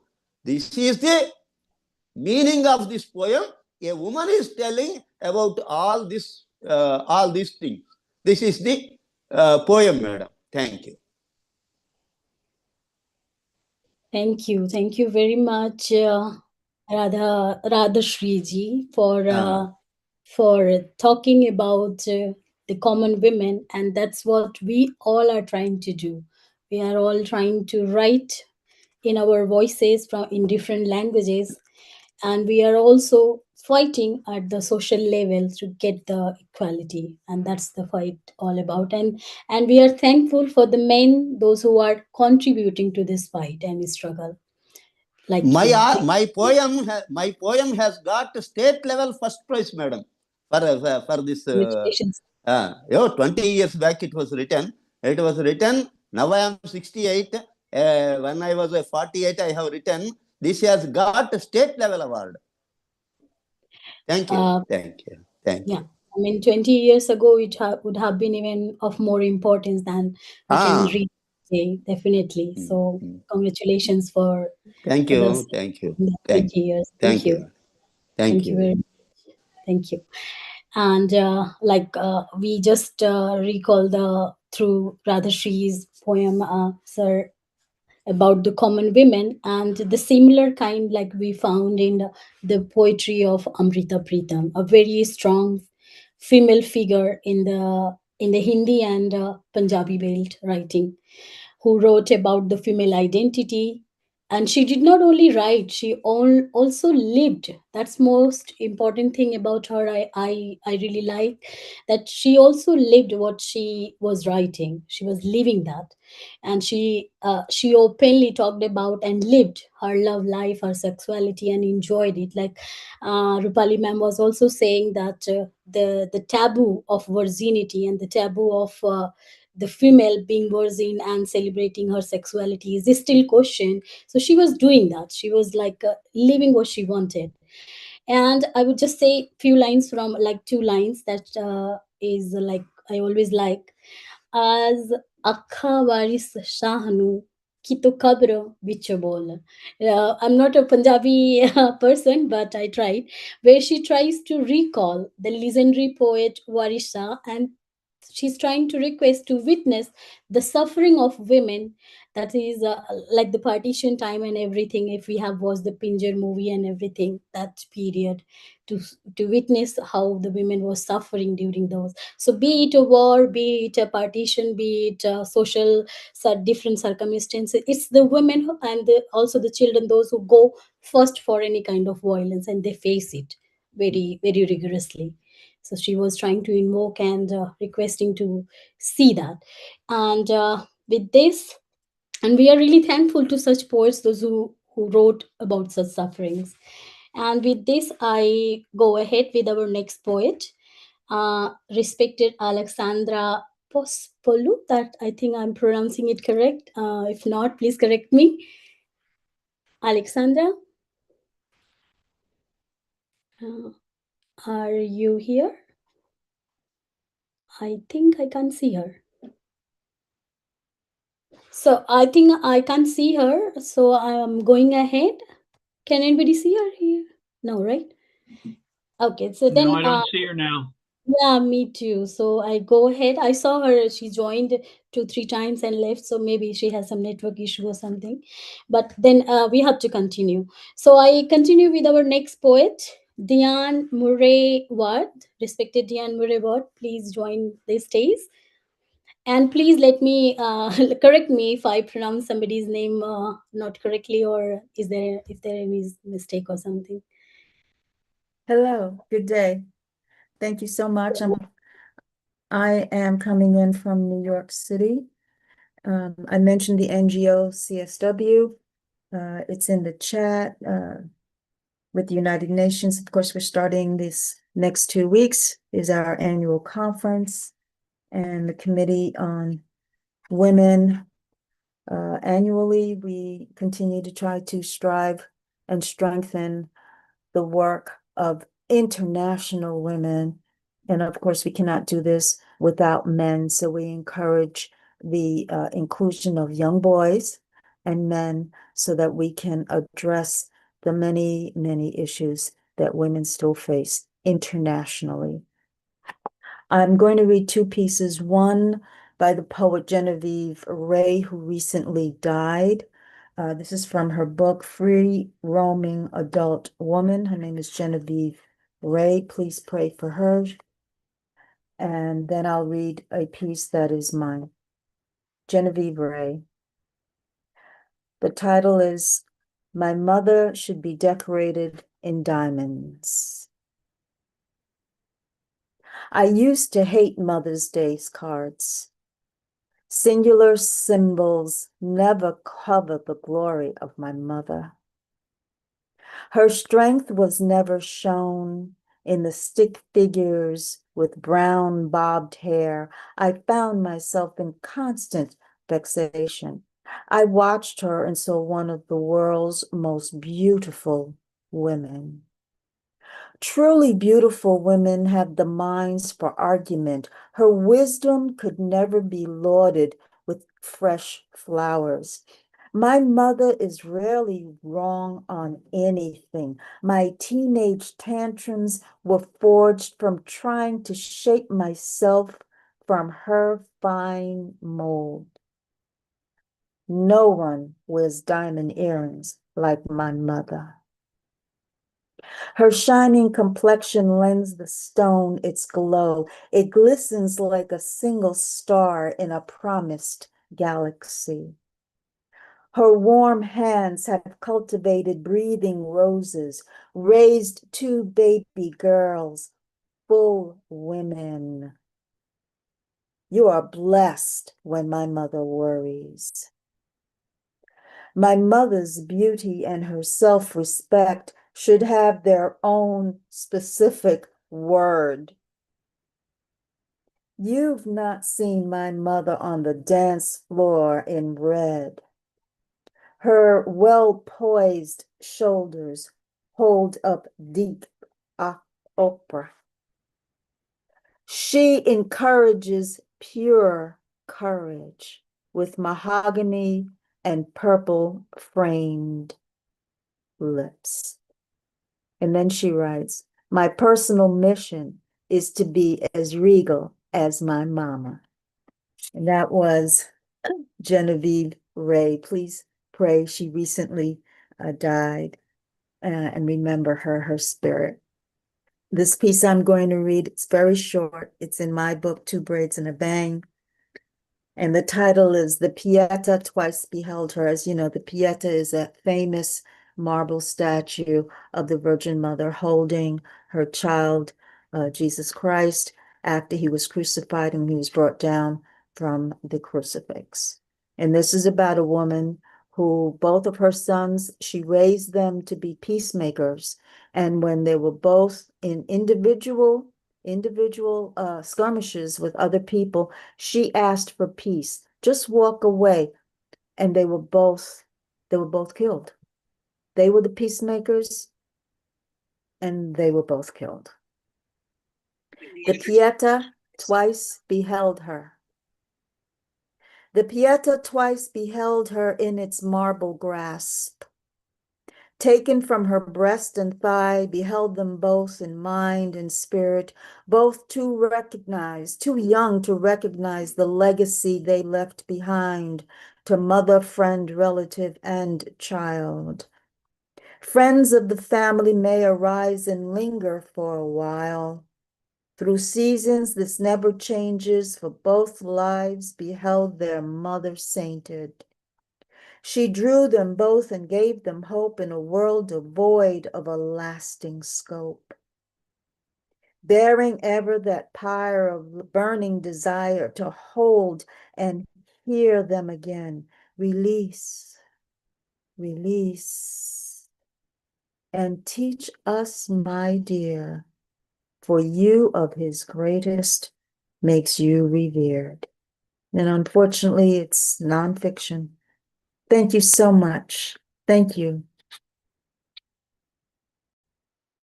Thank you very much. First of all, like you just mentioned, so we give tribute to your mother, and may her soul rest in peace. And yes, you mentioned many things. Single promise star in the galaxy is the mother. So it is for everyone, and how she raised two girls and the reflection of your mom. You see, thank you very much for these two lovely poems. And if anyone would say anything, or else we continue. Hi, Diane. Yes. Diane, you are an admirable woman. First and foremost, this Women's Day. Let me talk about that. The great NGO work you're doing, like gathering support not alone from the female but from the male, and getting things done for others. What else is a best woman good for? Loved both your poems. One written by your friend, I think it's it. So graceful of you, no? And the second one, very touching with the right kind of message. I'm so happy today I could be there in the meet and I could listen to you. And of course, all the poems read were classy. Thank you, dears. Thank you. Thank you, Dr. Molly. Thank you for your sweet words. And with this, we remember one more poet who contributed to the Indian writing, especially Katyayani, if we remember. She basically wrote in Hindi. Sorry? Like I heard somebody's. So her themes basically were around patriarchy, feminist resistance, and social injustice, and are one of the famous poems, Aurtein. I will read just 2 lines from there, and then we go ahead. And this is very powerful line that she said, and you will see how she summarizes the existence of women in our society. औरतें पैदा नहीं होती, बना दी जाती हैं. And we can really relate to that, how society shapes the womanhood and how we are trying to fight with that and emerge as our own individual being. So we go ahead with this beautiful line from Katyayani. I would like to invite our next poet, respected Madhu Sharma ji. Please join us and recite your poem.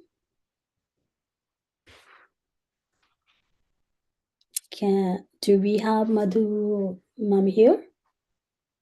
She was there. I noted her name. I think I can see her. So I will put on hold and we go ahead with next. If she joins back, I'll call again. So in our list, next poet we have Mr. Devendra ji. Namaste, good evening, and happy World Women's Day to all. I have a small piece, not exactly for the Women's Day, but for the humanity. Intoxication. He drinks every night, hoping that sleep might finally arrive. He drinks every morning to steer the greed, to labor and survive. By day, the bottle stays hidden, from BU, yet he moves through a haze, a rhythmic trance, gulping cheap spirits, raw and harsh, with no side dish to soften the chance. The great ones, too, partake in the flow from crystal chalices in halls of gold, in grand estates where the elite go, where stories of excess and splendor are told. Each night is a feast of spirits and lust, with 84 delicacies in the silver trays. The difference is the worker drinks for dust, while the wealthy drinks for the vanity and praise. Intoxication comes from the cheap and the fine, and sleep that is merely a trick of fate to live a long life or to wither and pine is a decree left at the Almighty's gate. But I hear of the vampires in human skin who crave the high of an innocent's blood.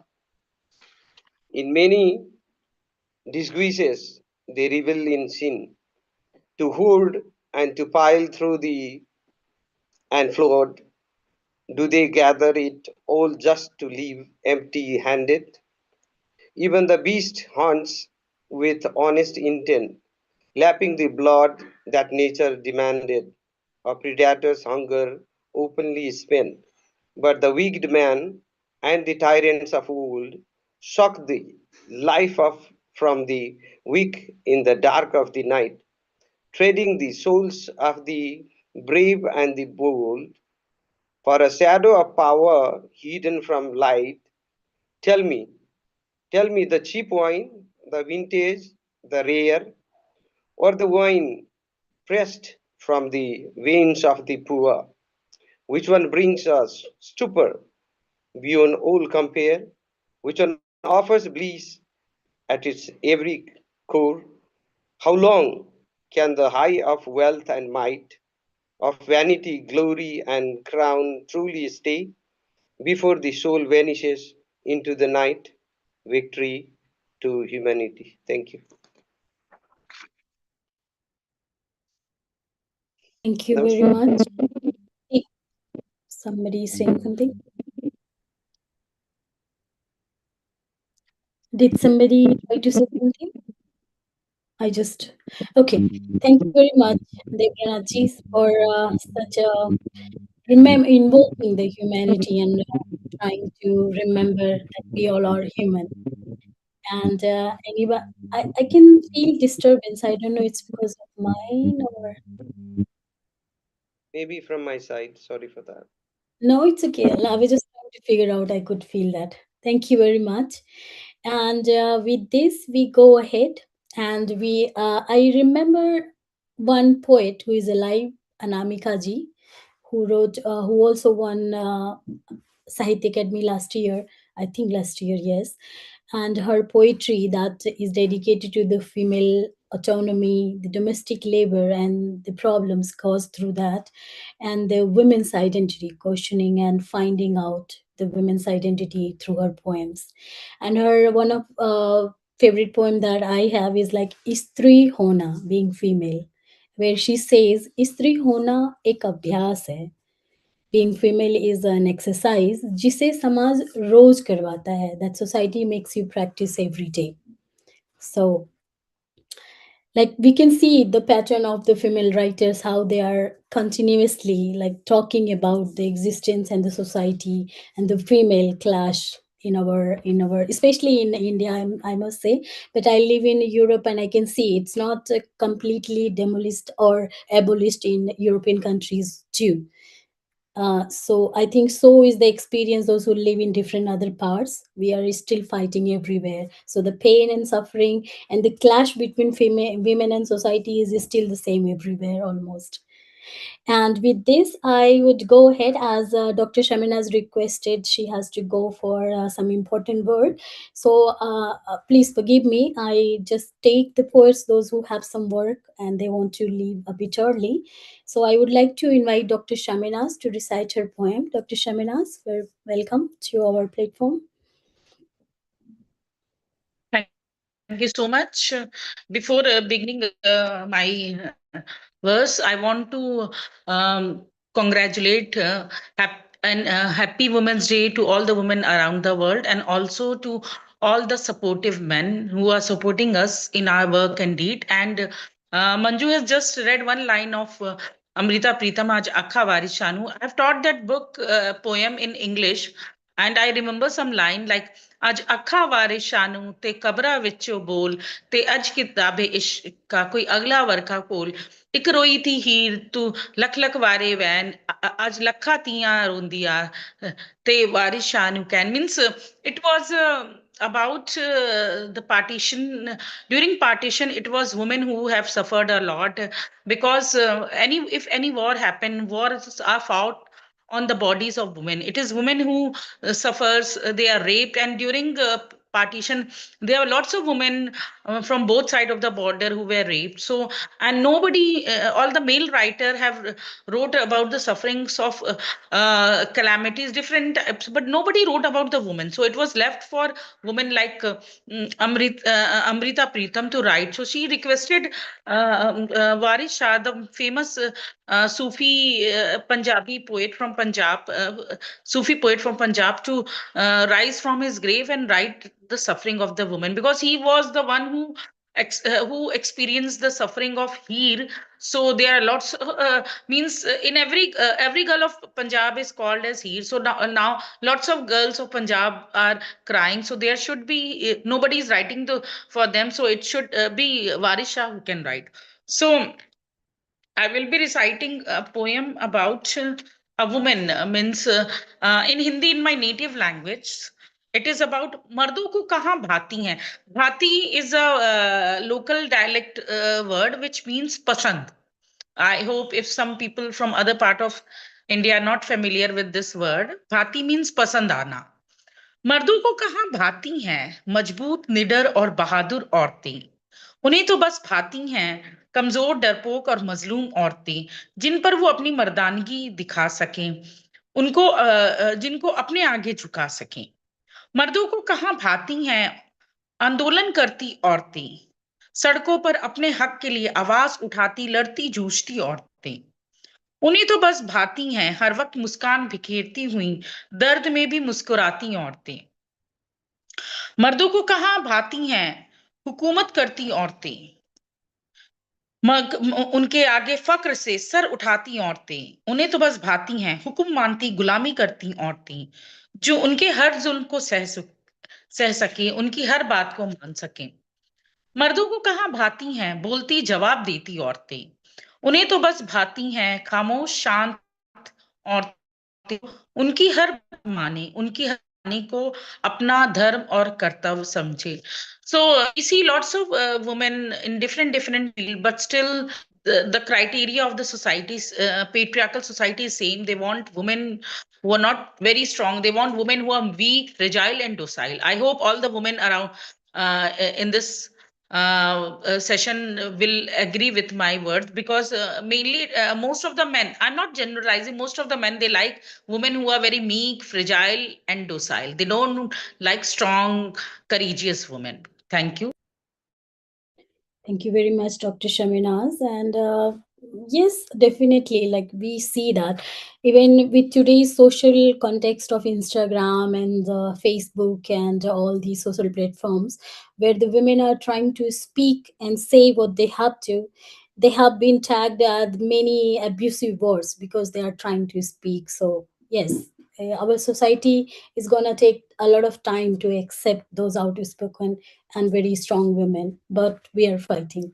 We are on the way, and hopefully we have that status very soon. Hoping so. And thank you very much. Heera ma'am, do you want to say something? You're raising hand. Unmute ma'am. Yes ma'am, tell me.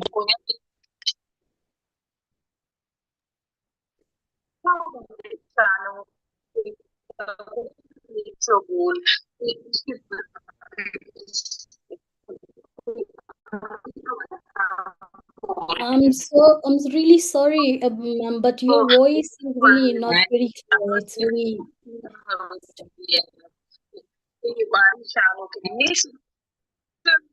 About the partition, it was women who were supported a lot because any war Okay. I, I'm not sure if you are talking, ma'am, or some video is playing in your background because it's not very clear. So, okay.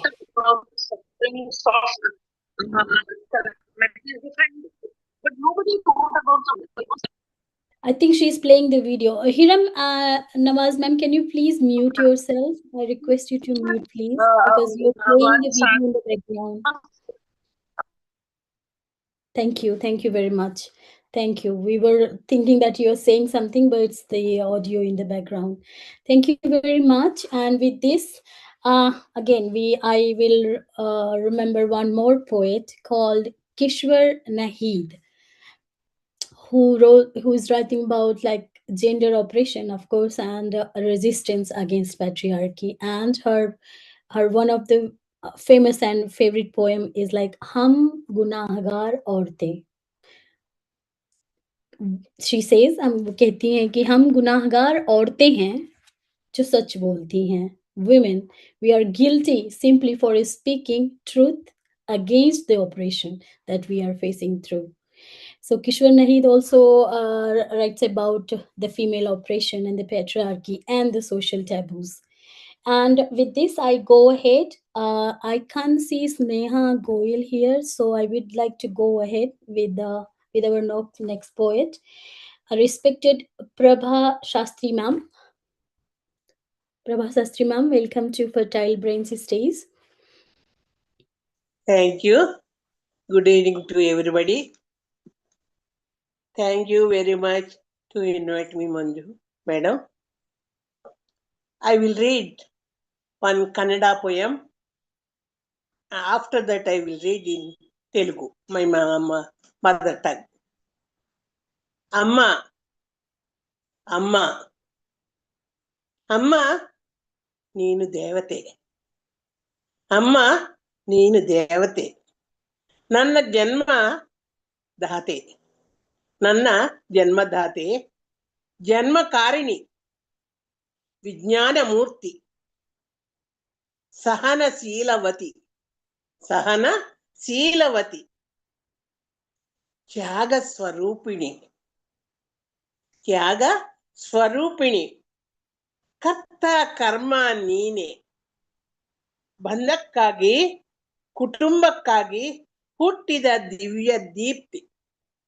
Huttida Divya Deepti. Ellarigu Preeti Hanchuva. Ellarigu Preeti Hanchuva. Shanta Adarsa Nariswara Swarupi. Paripurna Stri Bhashya Rupini. Ninna Runa Tirisalu. Ninna Runa Tirisalu. Savira Janma Saladu. Savira Janma Saladu. Paralokadalladuru Shanti. Paradokadalledru Shanti. Sukha Ninige Sikkali. Amma, Amma, ಈಗ ನೀನಿಲ್ಲ. ಆದರೆ 1000 ಜನ್ಮ ಸಾಲದು ಪರಲೋಕದಲ್ಲಾದರೂ ಶಾಂತಿ. ಸುಖ ನಿನಗೆ ಸಿಕ್ಕಲಿ, ಸುಖ ನಿನಗೆ ಸಿಕ್ಕಲಿ. ಚಿನ್ನದ ಮಮತೆಯ ಮೂಲ ಶಕ್ತಿ ಧಾರಿಣಿ. ಅಮ್ಮ ನಿನಗೆ ಒಂದೇ ವಂದನ, ಶುಭ ವಂದನ. ಅಮ್ಮ ನಿನಗಿದು ವಂದನ, ಶುಭ ವಂದನ. Complete my Kannada poem. Amma is okay. Do you have one more? Huh? No Do more. you have? Okay. Is it possible to have a translation or a summary of that, ma'am? Sorry, I'm in Kannada. Translate. Okay. Thank you. Mummy is all to us. She will teach education. She will give food, and she will tyagi. Tyagi means See, everything she live and she give us love. Yes, that like mama, mother nature. If mother is not with us, life is no more. Anybody is here, no problem. But we need mother's love and affection. So don't give her any trouble. You see her lovely and hugs, give it her hugs. That's all she wants in her life. Thank you, ma'am. Thank you very much. And yes, of course, without mother, our existence is not possible. So the first love of every child is mother, and we want them till the end of our lives too. But this is a life, like we just had the tribute for two mothers on this platform. But yeah, the love remains for sure, and we want that, and we cherish that forever. Thank you very much for reading such a lovely poem and dedicated to the mothers. But every time I remember my mother, she is telling, walk like this, talk like this, behave like this. Yeah. That is more than my life. Yes, Now, mother teaches us the life. I will read one Telugu poem. Okay. Prakriti Vikruti Cheyaku. Prakriti means environment. Vikruti, don't make Vikruti. That is the poem name. If you have Prakriti, we don't have any life. Yes, like mother. Prakriti andam adbhutam. ప్రకృతి అందం అద్భుతం మానవులకు వరప్రసాదము. పచ్చని చెట్లు అడవులు వైభోగం నది గలగల పారే సెలయేర్లు ముదము. నేల నింగి తార సూర్య చంద్ర వర్ణాతీతం. మిలమిల మెరిసే విరిసే పూల సమీరాలు. పక్షుల కిలకిల రవళి తొలి భావోద్వేగాలు. ఎంత చూచినా తనివి తీరని అనుభూతులు. ఎంత చూచినా తనివి తీరని అనుభూతులు. ఆరోగ్యం ఆనందమిచ్చే వరాల మూటలు. ఆనందం వరాలిచ్చే వరాల మూటలు. పంచభూతాల బంగారు పొలములు. పంచభూతాల బంగారు పొలములు. ఎందుకురా చెట్టుకు నీటికి నీడకు కష్టాలు. ఎందుకురా చెట్టుకు నీటికి నీడకు కష్టాలు. నీ చేతిలో నువ్వే ప్రకృతిని వికృతం చేశావు. With your hand you are full prakriti. Yes, if prakriti is not there, we don't have health and beautiful life. Yes. నిధులు దోచి దాచి నాశనం చేస్తున్నావు. భూమాత పచ్చదను మలినం చేశావు. తప్పదురా నీకు దిక్కులేని చావు. తప్పదురా నీకు దిక్కులేని చావు. ప్రకృతికి కోపం తెప్పిస్తే మరి అంతే సంగతి. If Prakriti anger us, you don't have any life. Yes? So don't do any harm to Prakriti. స్నేహంగా ఆదుకొని ఆదరించి రక్షించు. అంతేకాని దుష్ట మానవుడిలా మారకు. మతి తప్పి మరణం కోరుకోకు. మతి తప్పి మరణం కోరుకోకు.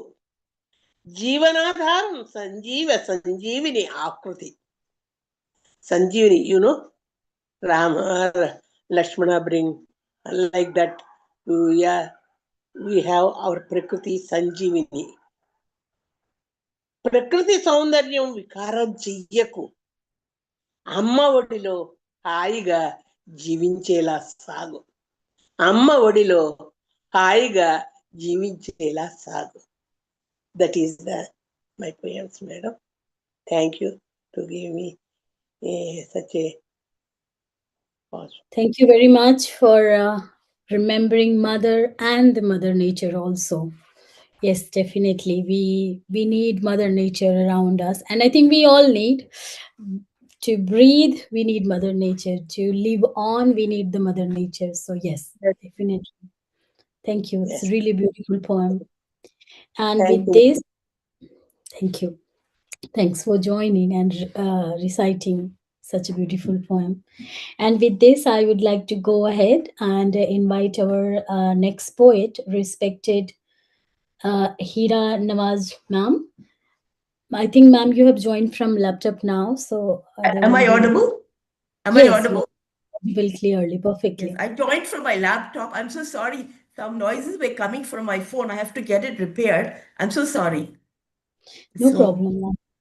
Please welcome. Good evening, everybody. My name is Miss Heera Nawaz, and I come from Bengaluru, the beautiful city in South India. And I would like to wish everybody a happy Women's Day. I know women are discriminated against, but we should welcome them for their strength, their resilience, and their beauty.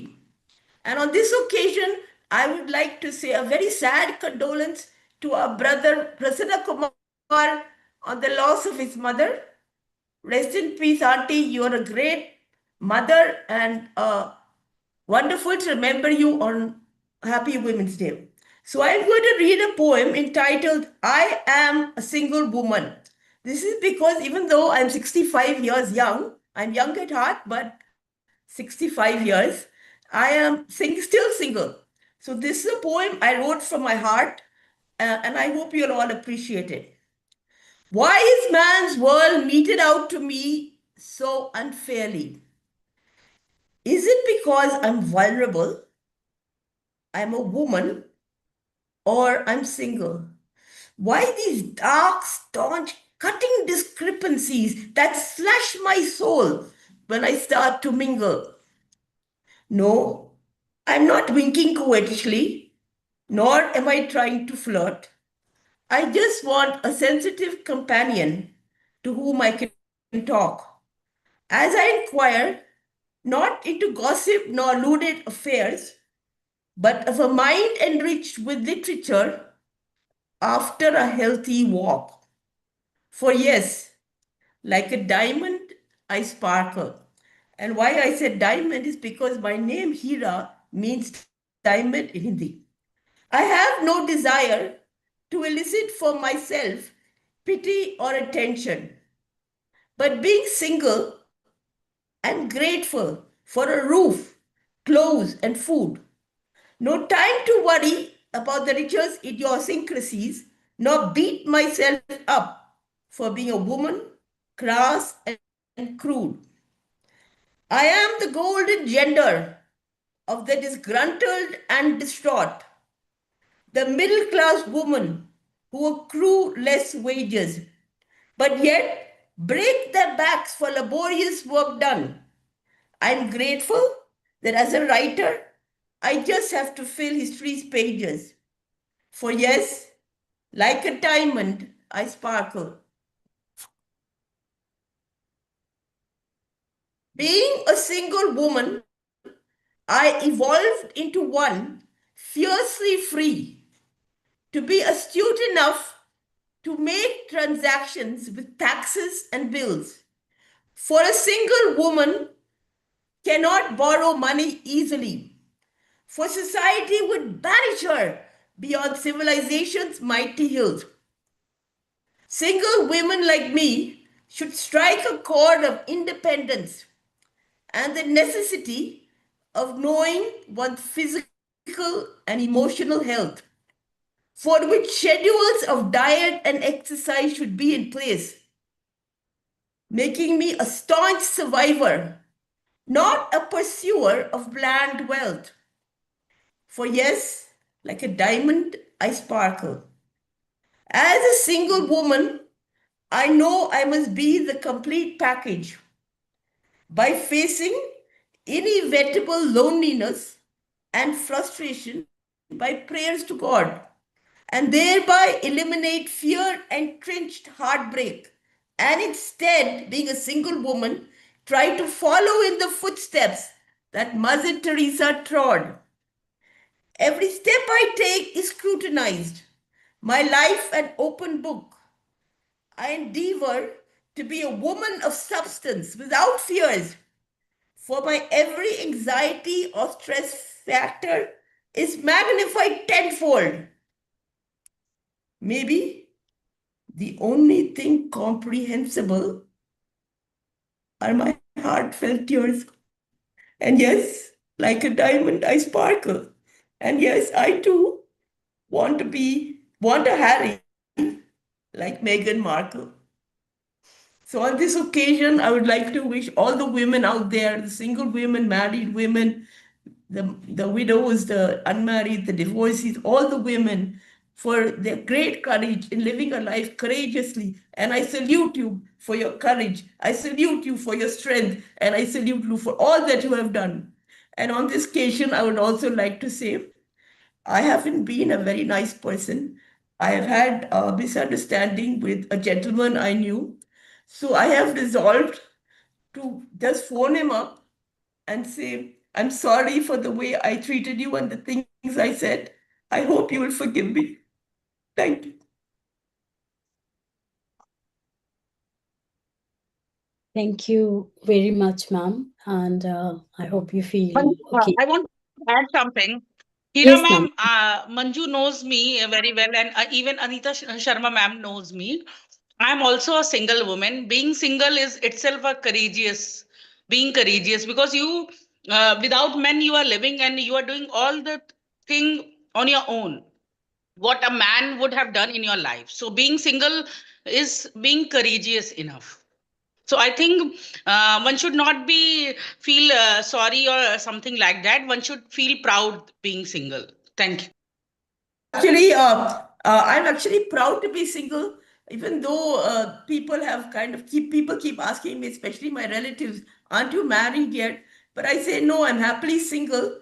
Even though I don't mingle, I'm very happy with my life, the way my life has turned out. And even if any, till the last breath, I will be proud of being single. And I will do everything in my might to write poetry, to bring up women, because they are more sinned against sinning. They are beautiful creatures and they deserve all the love and hope in the world. Thank you so much. Thank you, Heera ma'am. I think Dr. Roopali Sircar ma'am wants to say something. Ma'am, do you want to? Yeah,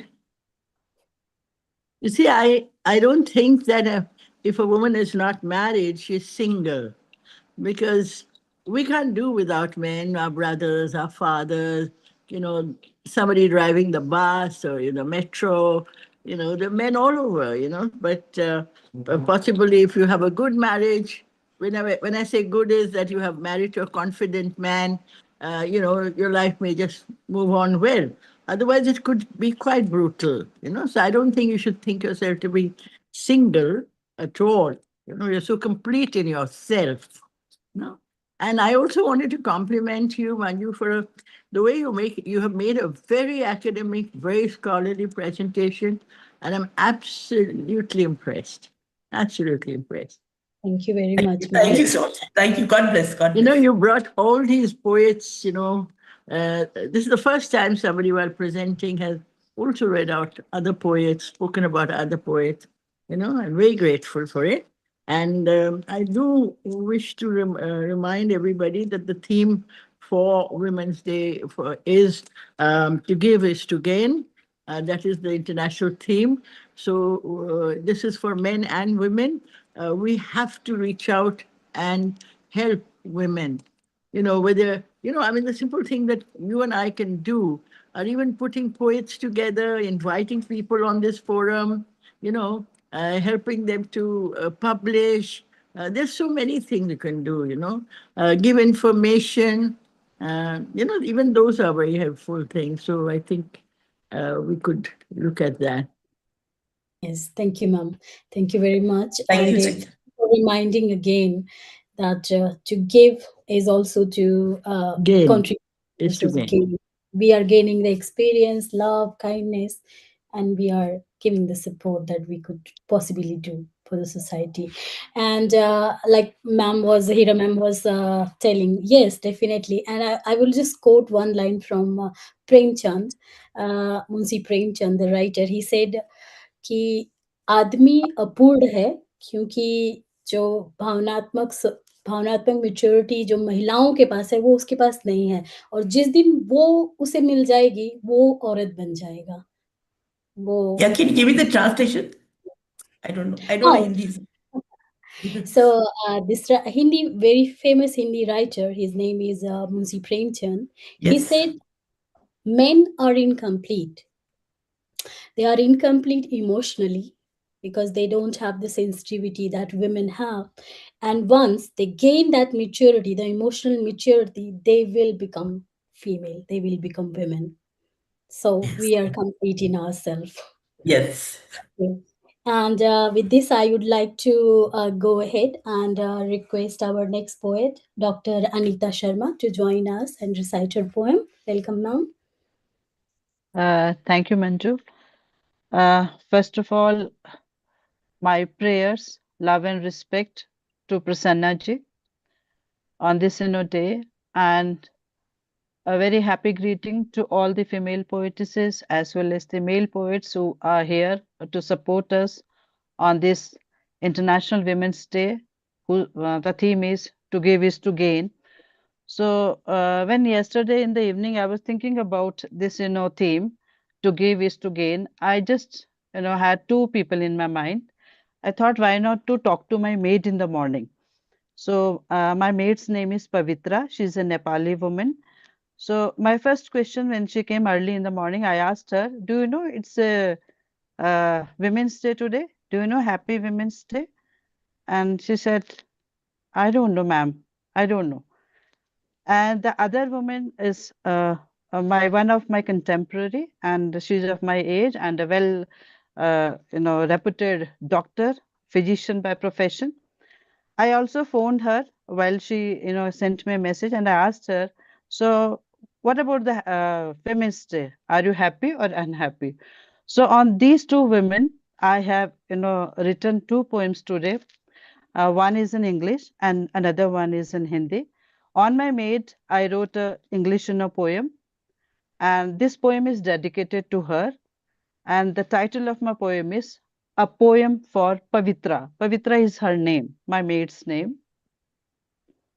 A poem for Pavitra. Pavitra, my maid, is my comfort soul, who wishes me before the sunbeams touches my home. With her soft moves and sturdy hands, she brings order to the things in chaos. Her patient smile brings charm and peace to the dirty dishes in the kitchen. They sparkle back with a renewed life, like the silent breeze of spring. She sweeps off stress and worries with her quiet dignity of labor, and thus illuminate my marble floor at the magic of her rough hands, leaving love and peace behind each door. With dreams in her bright eyes, she stands as an epitome of humility. Her ever helping attitude consistently cheers my home with much creativity.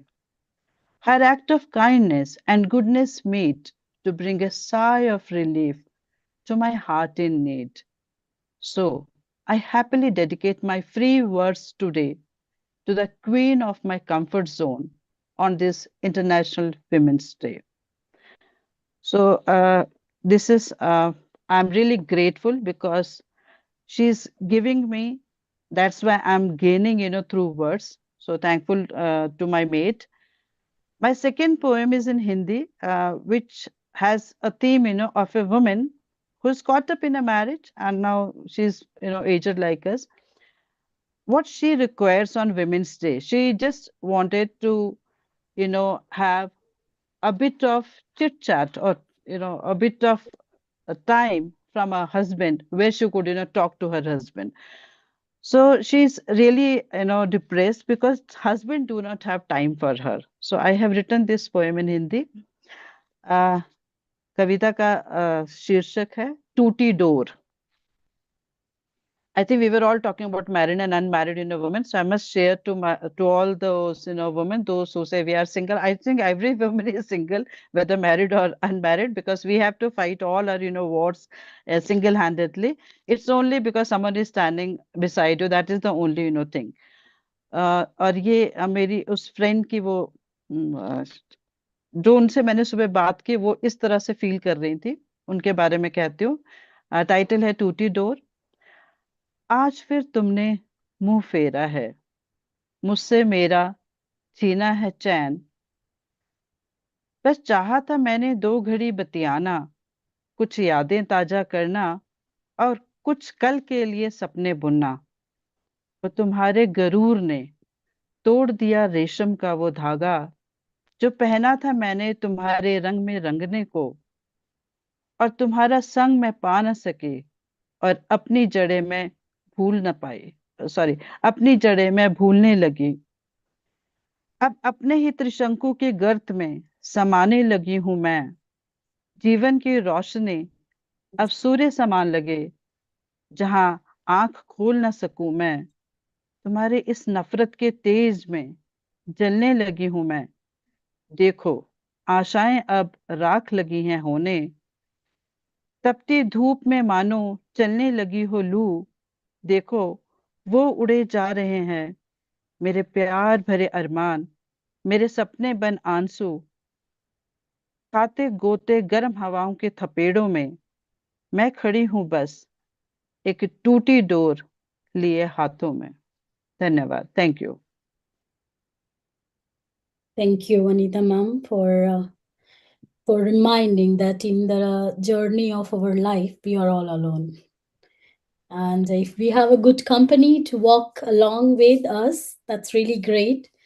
And if it's not for any reason, like if somebody is single or the company isn't good enough, we have to walk anyway. So we try to walk. Thank you very much, ma'am.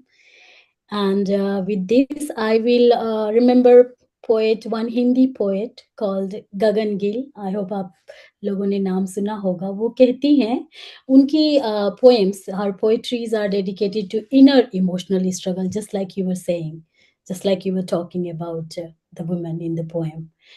And existential loneliness, being in a relationship but feeling alone and lonely completely. And her lines, she says like, एक दिन लौटेगी लड़की, एक दिन लौटेगी लड़की अपने ही घर में अजनबी होकर. That means when females are married, the women are married, even though they go back to their maikas, their mother's place, but the warmth is not the same. It has changed completely. Now they are welcome as guest only.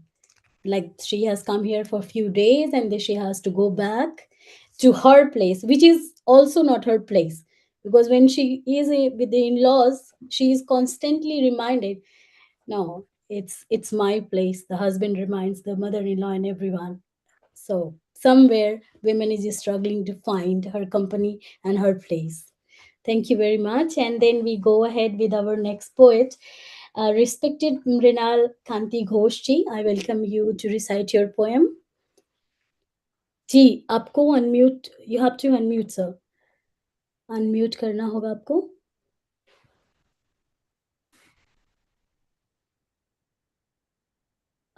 वो जो mic वाला symbol है उस पे आप click करेंगे तो unmute होगा. You have to click on the mic.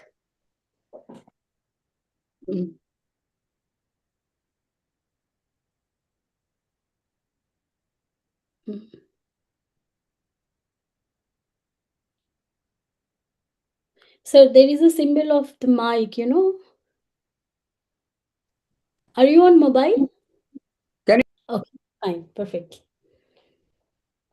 Oh, you're muted again. Sorry.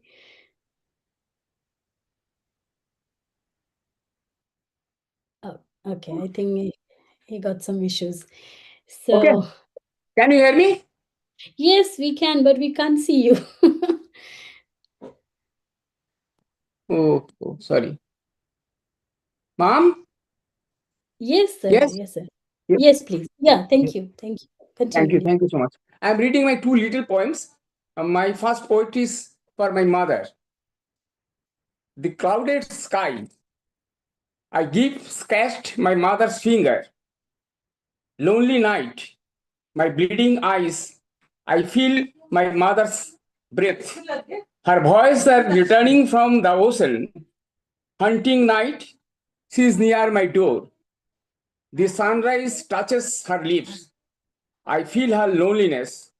Oh, mother, can you hear me from the ocean? My second poetry, glittering stars. The glittering stars, cheerful memory, unmoving stars. We are all waiting near the restless sea. Forgotten memory, dark and fade like a dead and lazy night. Disappear shadow passing over the deep forest. The little girl, her beautiful eyes are so crazy, like a naughty weather. Thank you, madam. Thank you. Thank you. Thank you, sir. Thank you, sir. You Thank said you. you have two poems, so are Yes, you two reading poems. the... Yes, this is my second poem. This was my second poem.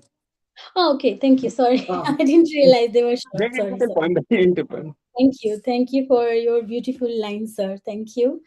And with this, we go ahead and I will complete the quote that I was quoting Munshi Premchand. I was not completely like I had in my mind. Now I will say that complete. He says that पुरुष में थोड़ी पशुता होती है. Men has a bit of animal in them. जिसे वह इरादा करके भी नहीं हटा सकता, which they can't remove from their personality even if they try. वही पशुता उसे पुरुष बनाती है, but that particle of animal substance in them makes them the way they are, men. विकास के क्रम में वह स्त्री से पीछे है in the race of development and the progress. He is still behind the women. जिस दिन वह पूर्ण होगा, विकास को पहुंचेगा, वह स्त्री बन जाएगा. And the moment he is going to achieve the complete progress, he will turn into a female. He will turn into a woman. So that's the complete line from from Si Premchand. And with this, I go ahead and invite our next poet, respected Jayashri Ray ma'am. Please welcome and join us and recite your poem. I saw her here. Jayashri ma'am? Yes. Yes. Ah.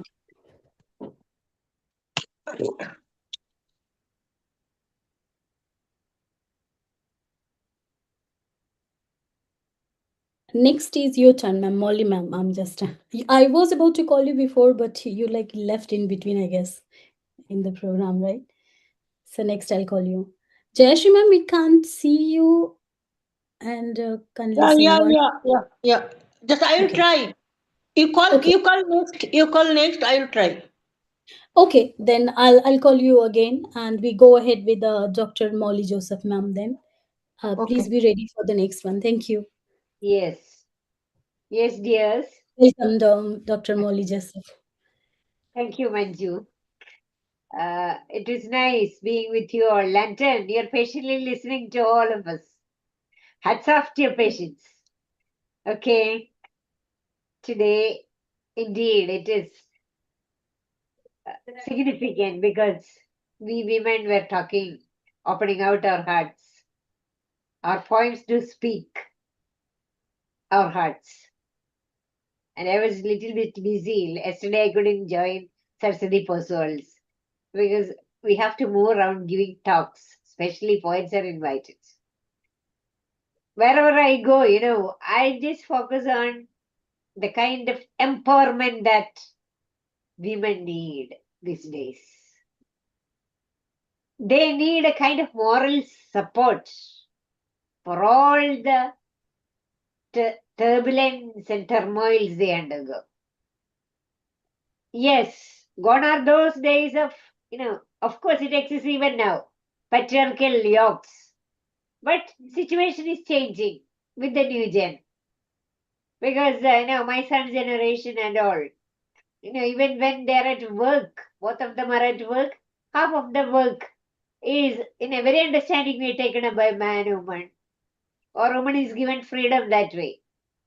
But many a woman these days who toil as housewives, as working women, on average, they're taken for granted.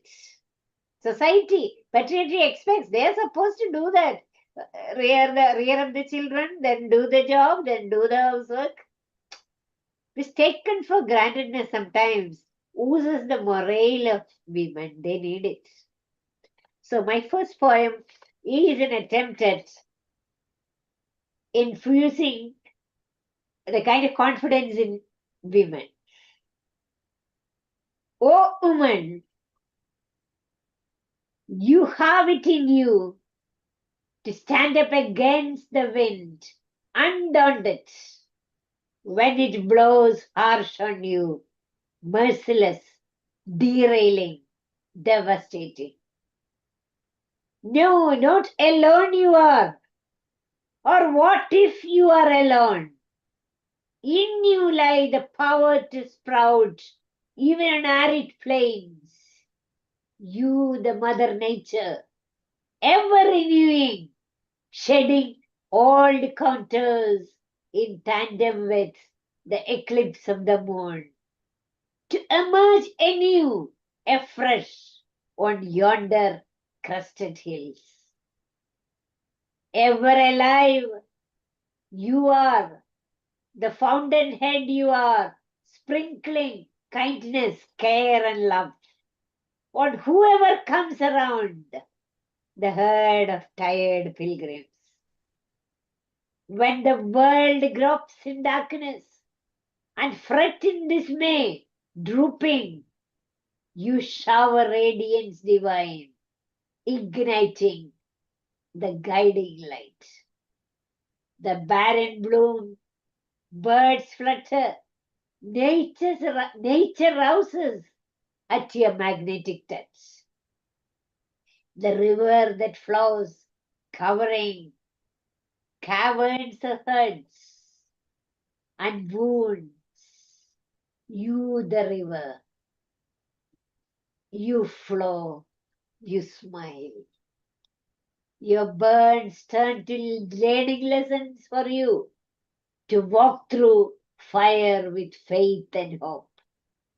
Strong and soulful you are, O woman. You have it in you to stand up against the wind when it blows harsh on.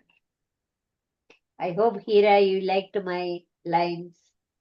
Heera, it was meant for you also. Now, thank you so much. Thank you so much, Molly. I was very much touched when you mentioned my name. A very, very beautiful poem. I like the way you mentioned about the wind, to stand up against the wind, and that shows the courage and resilience of women. And I would like to just praise you for your poem. It's really beautiful. Thank you so much. Thank you, dear. I do it with all my heart for all those women who are bruised, who feel they're alone, who feel, they're in a blind man's alley. Okay.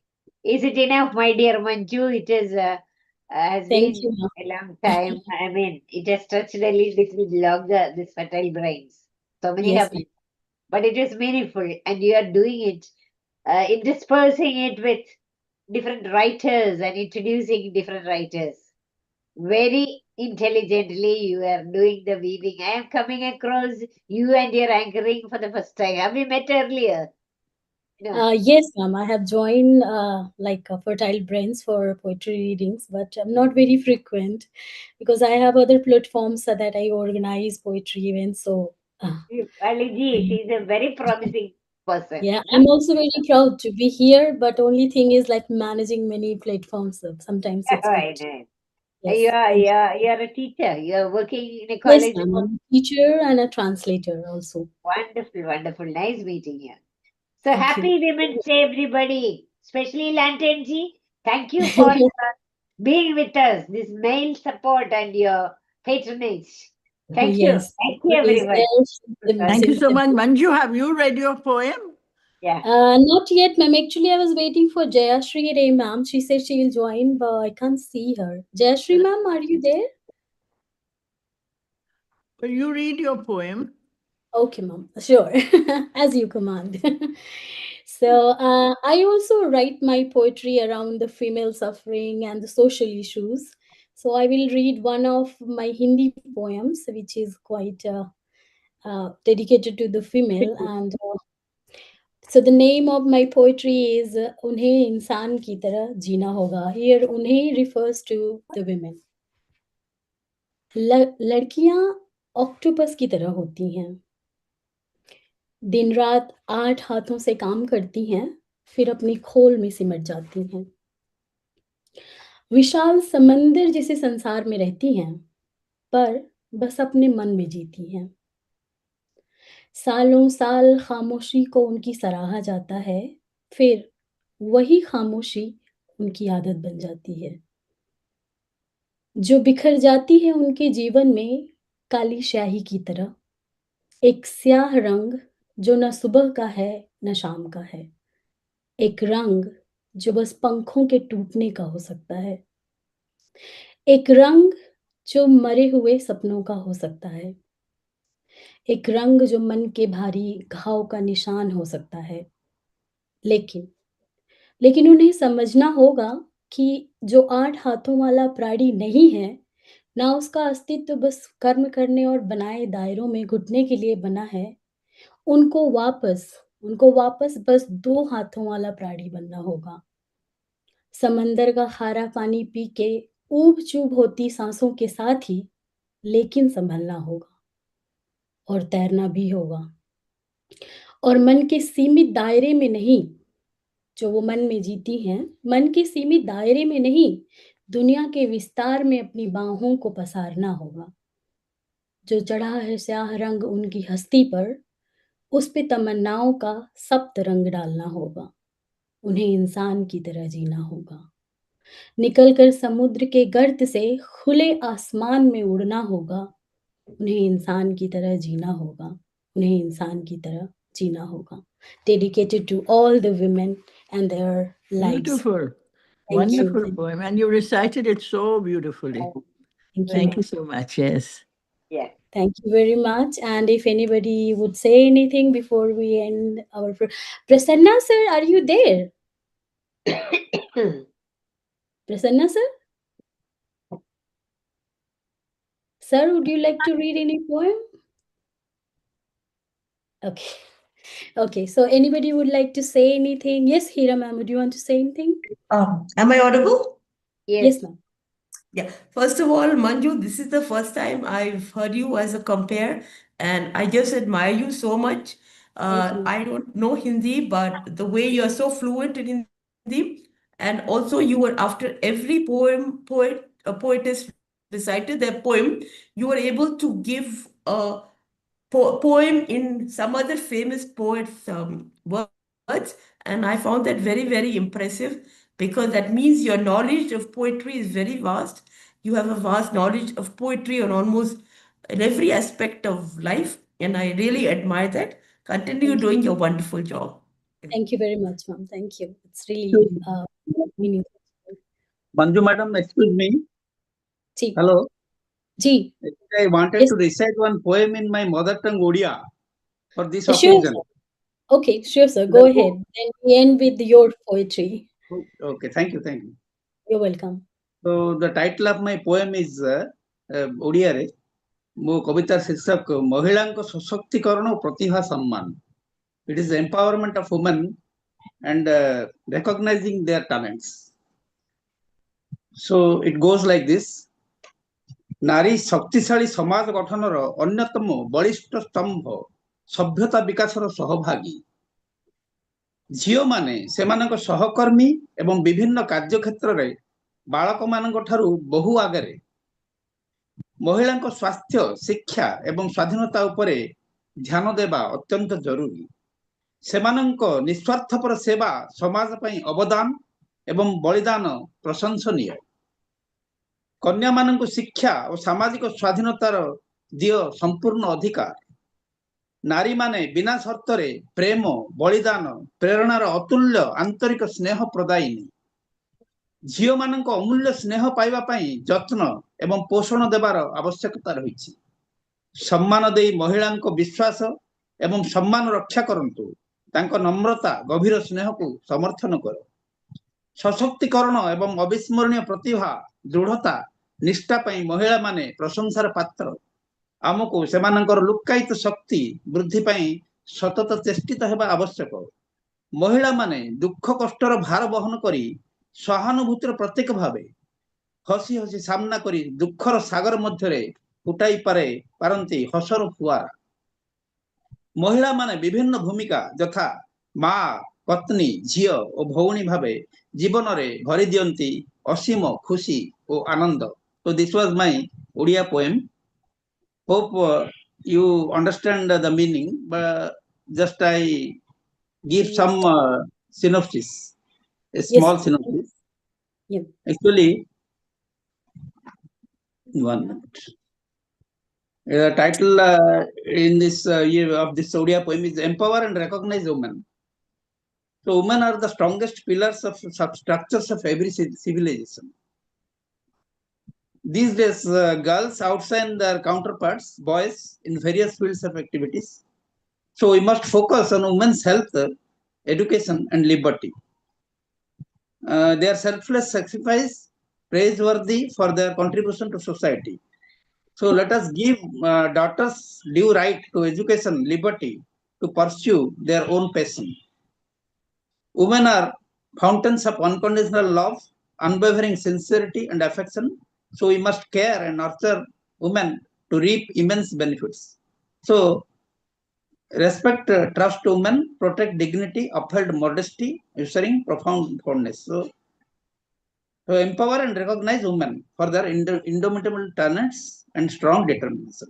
So we must endure their hidden talents also to respect the women this International Women's Day. Thank you for watching and listening. Thank you very much, sir. Thank you. Yes, different roles of women. Yeah, we're constantly talking about this.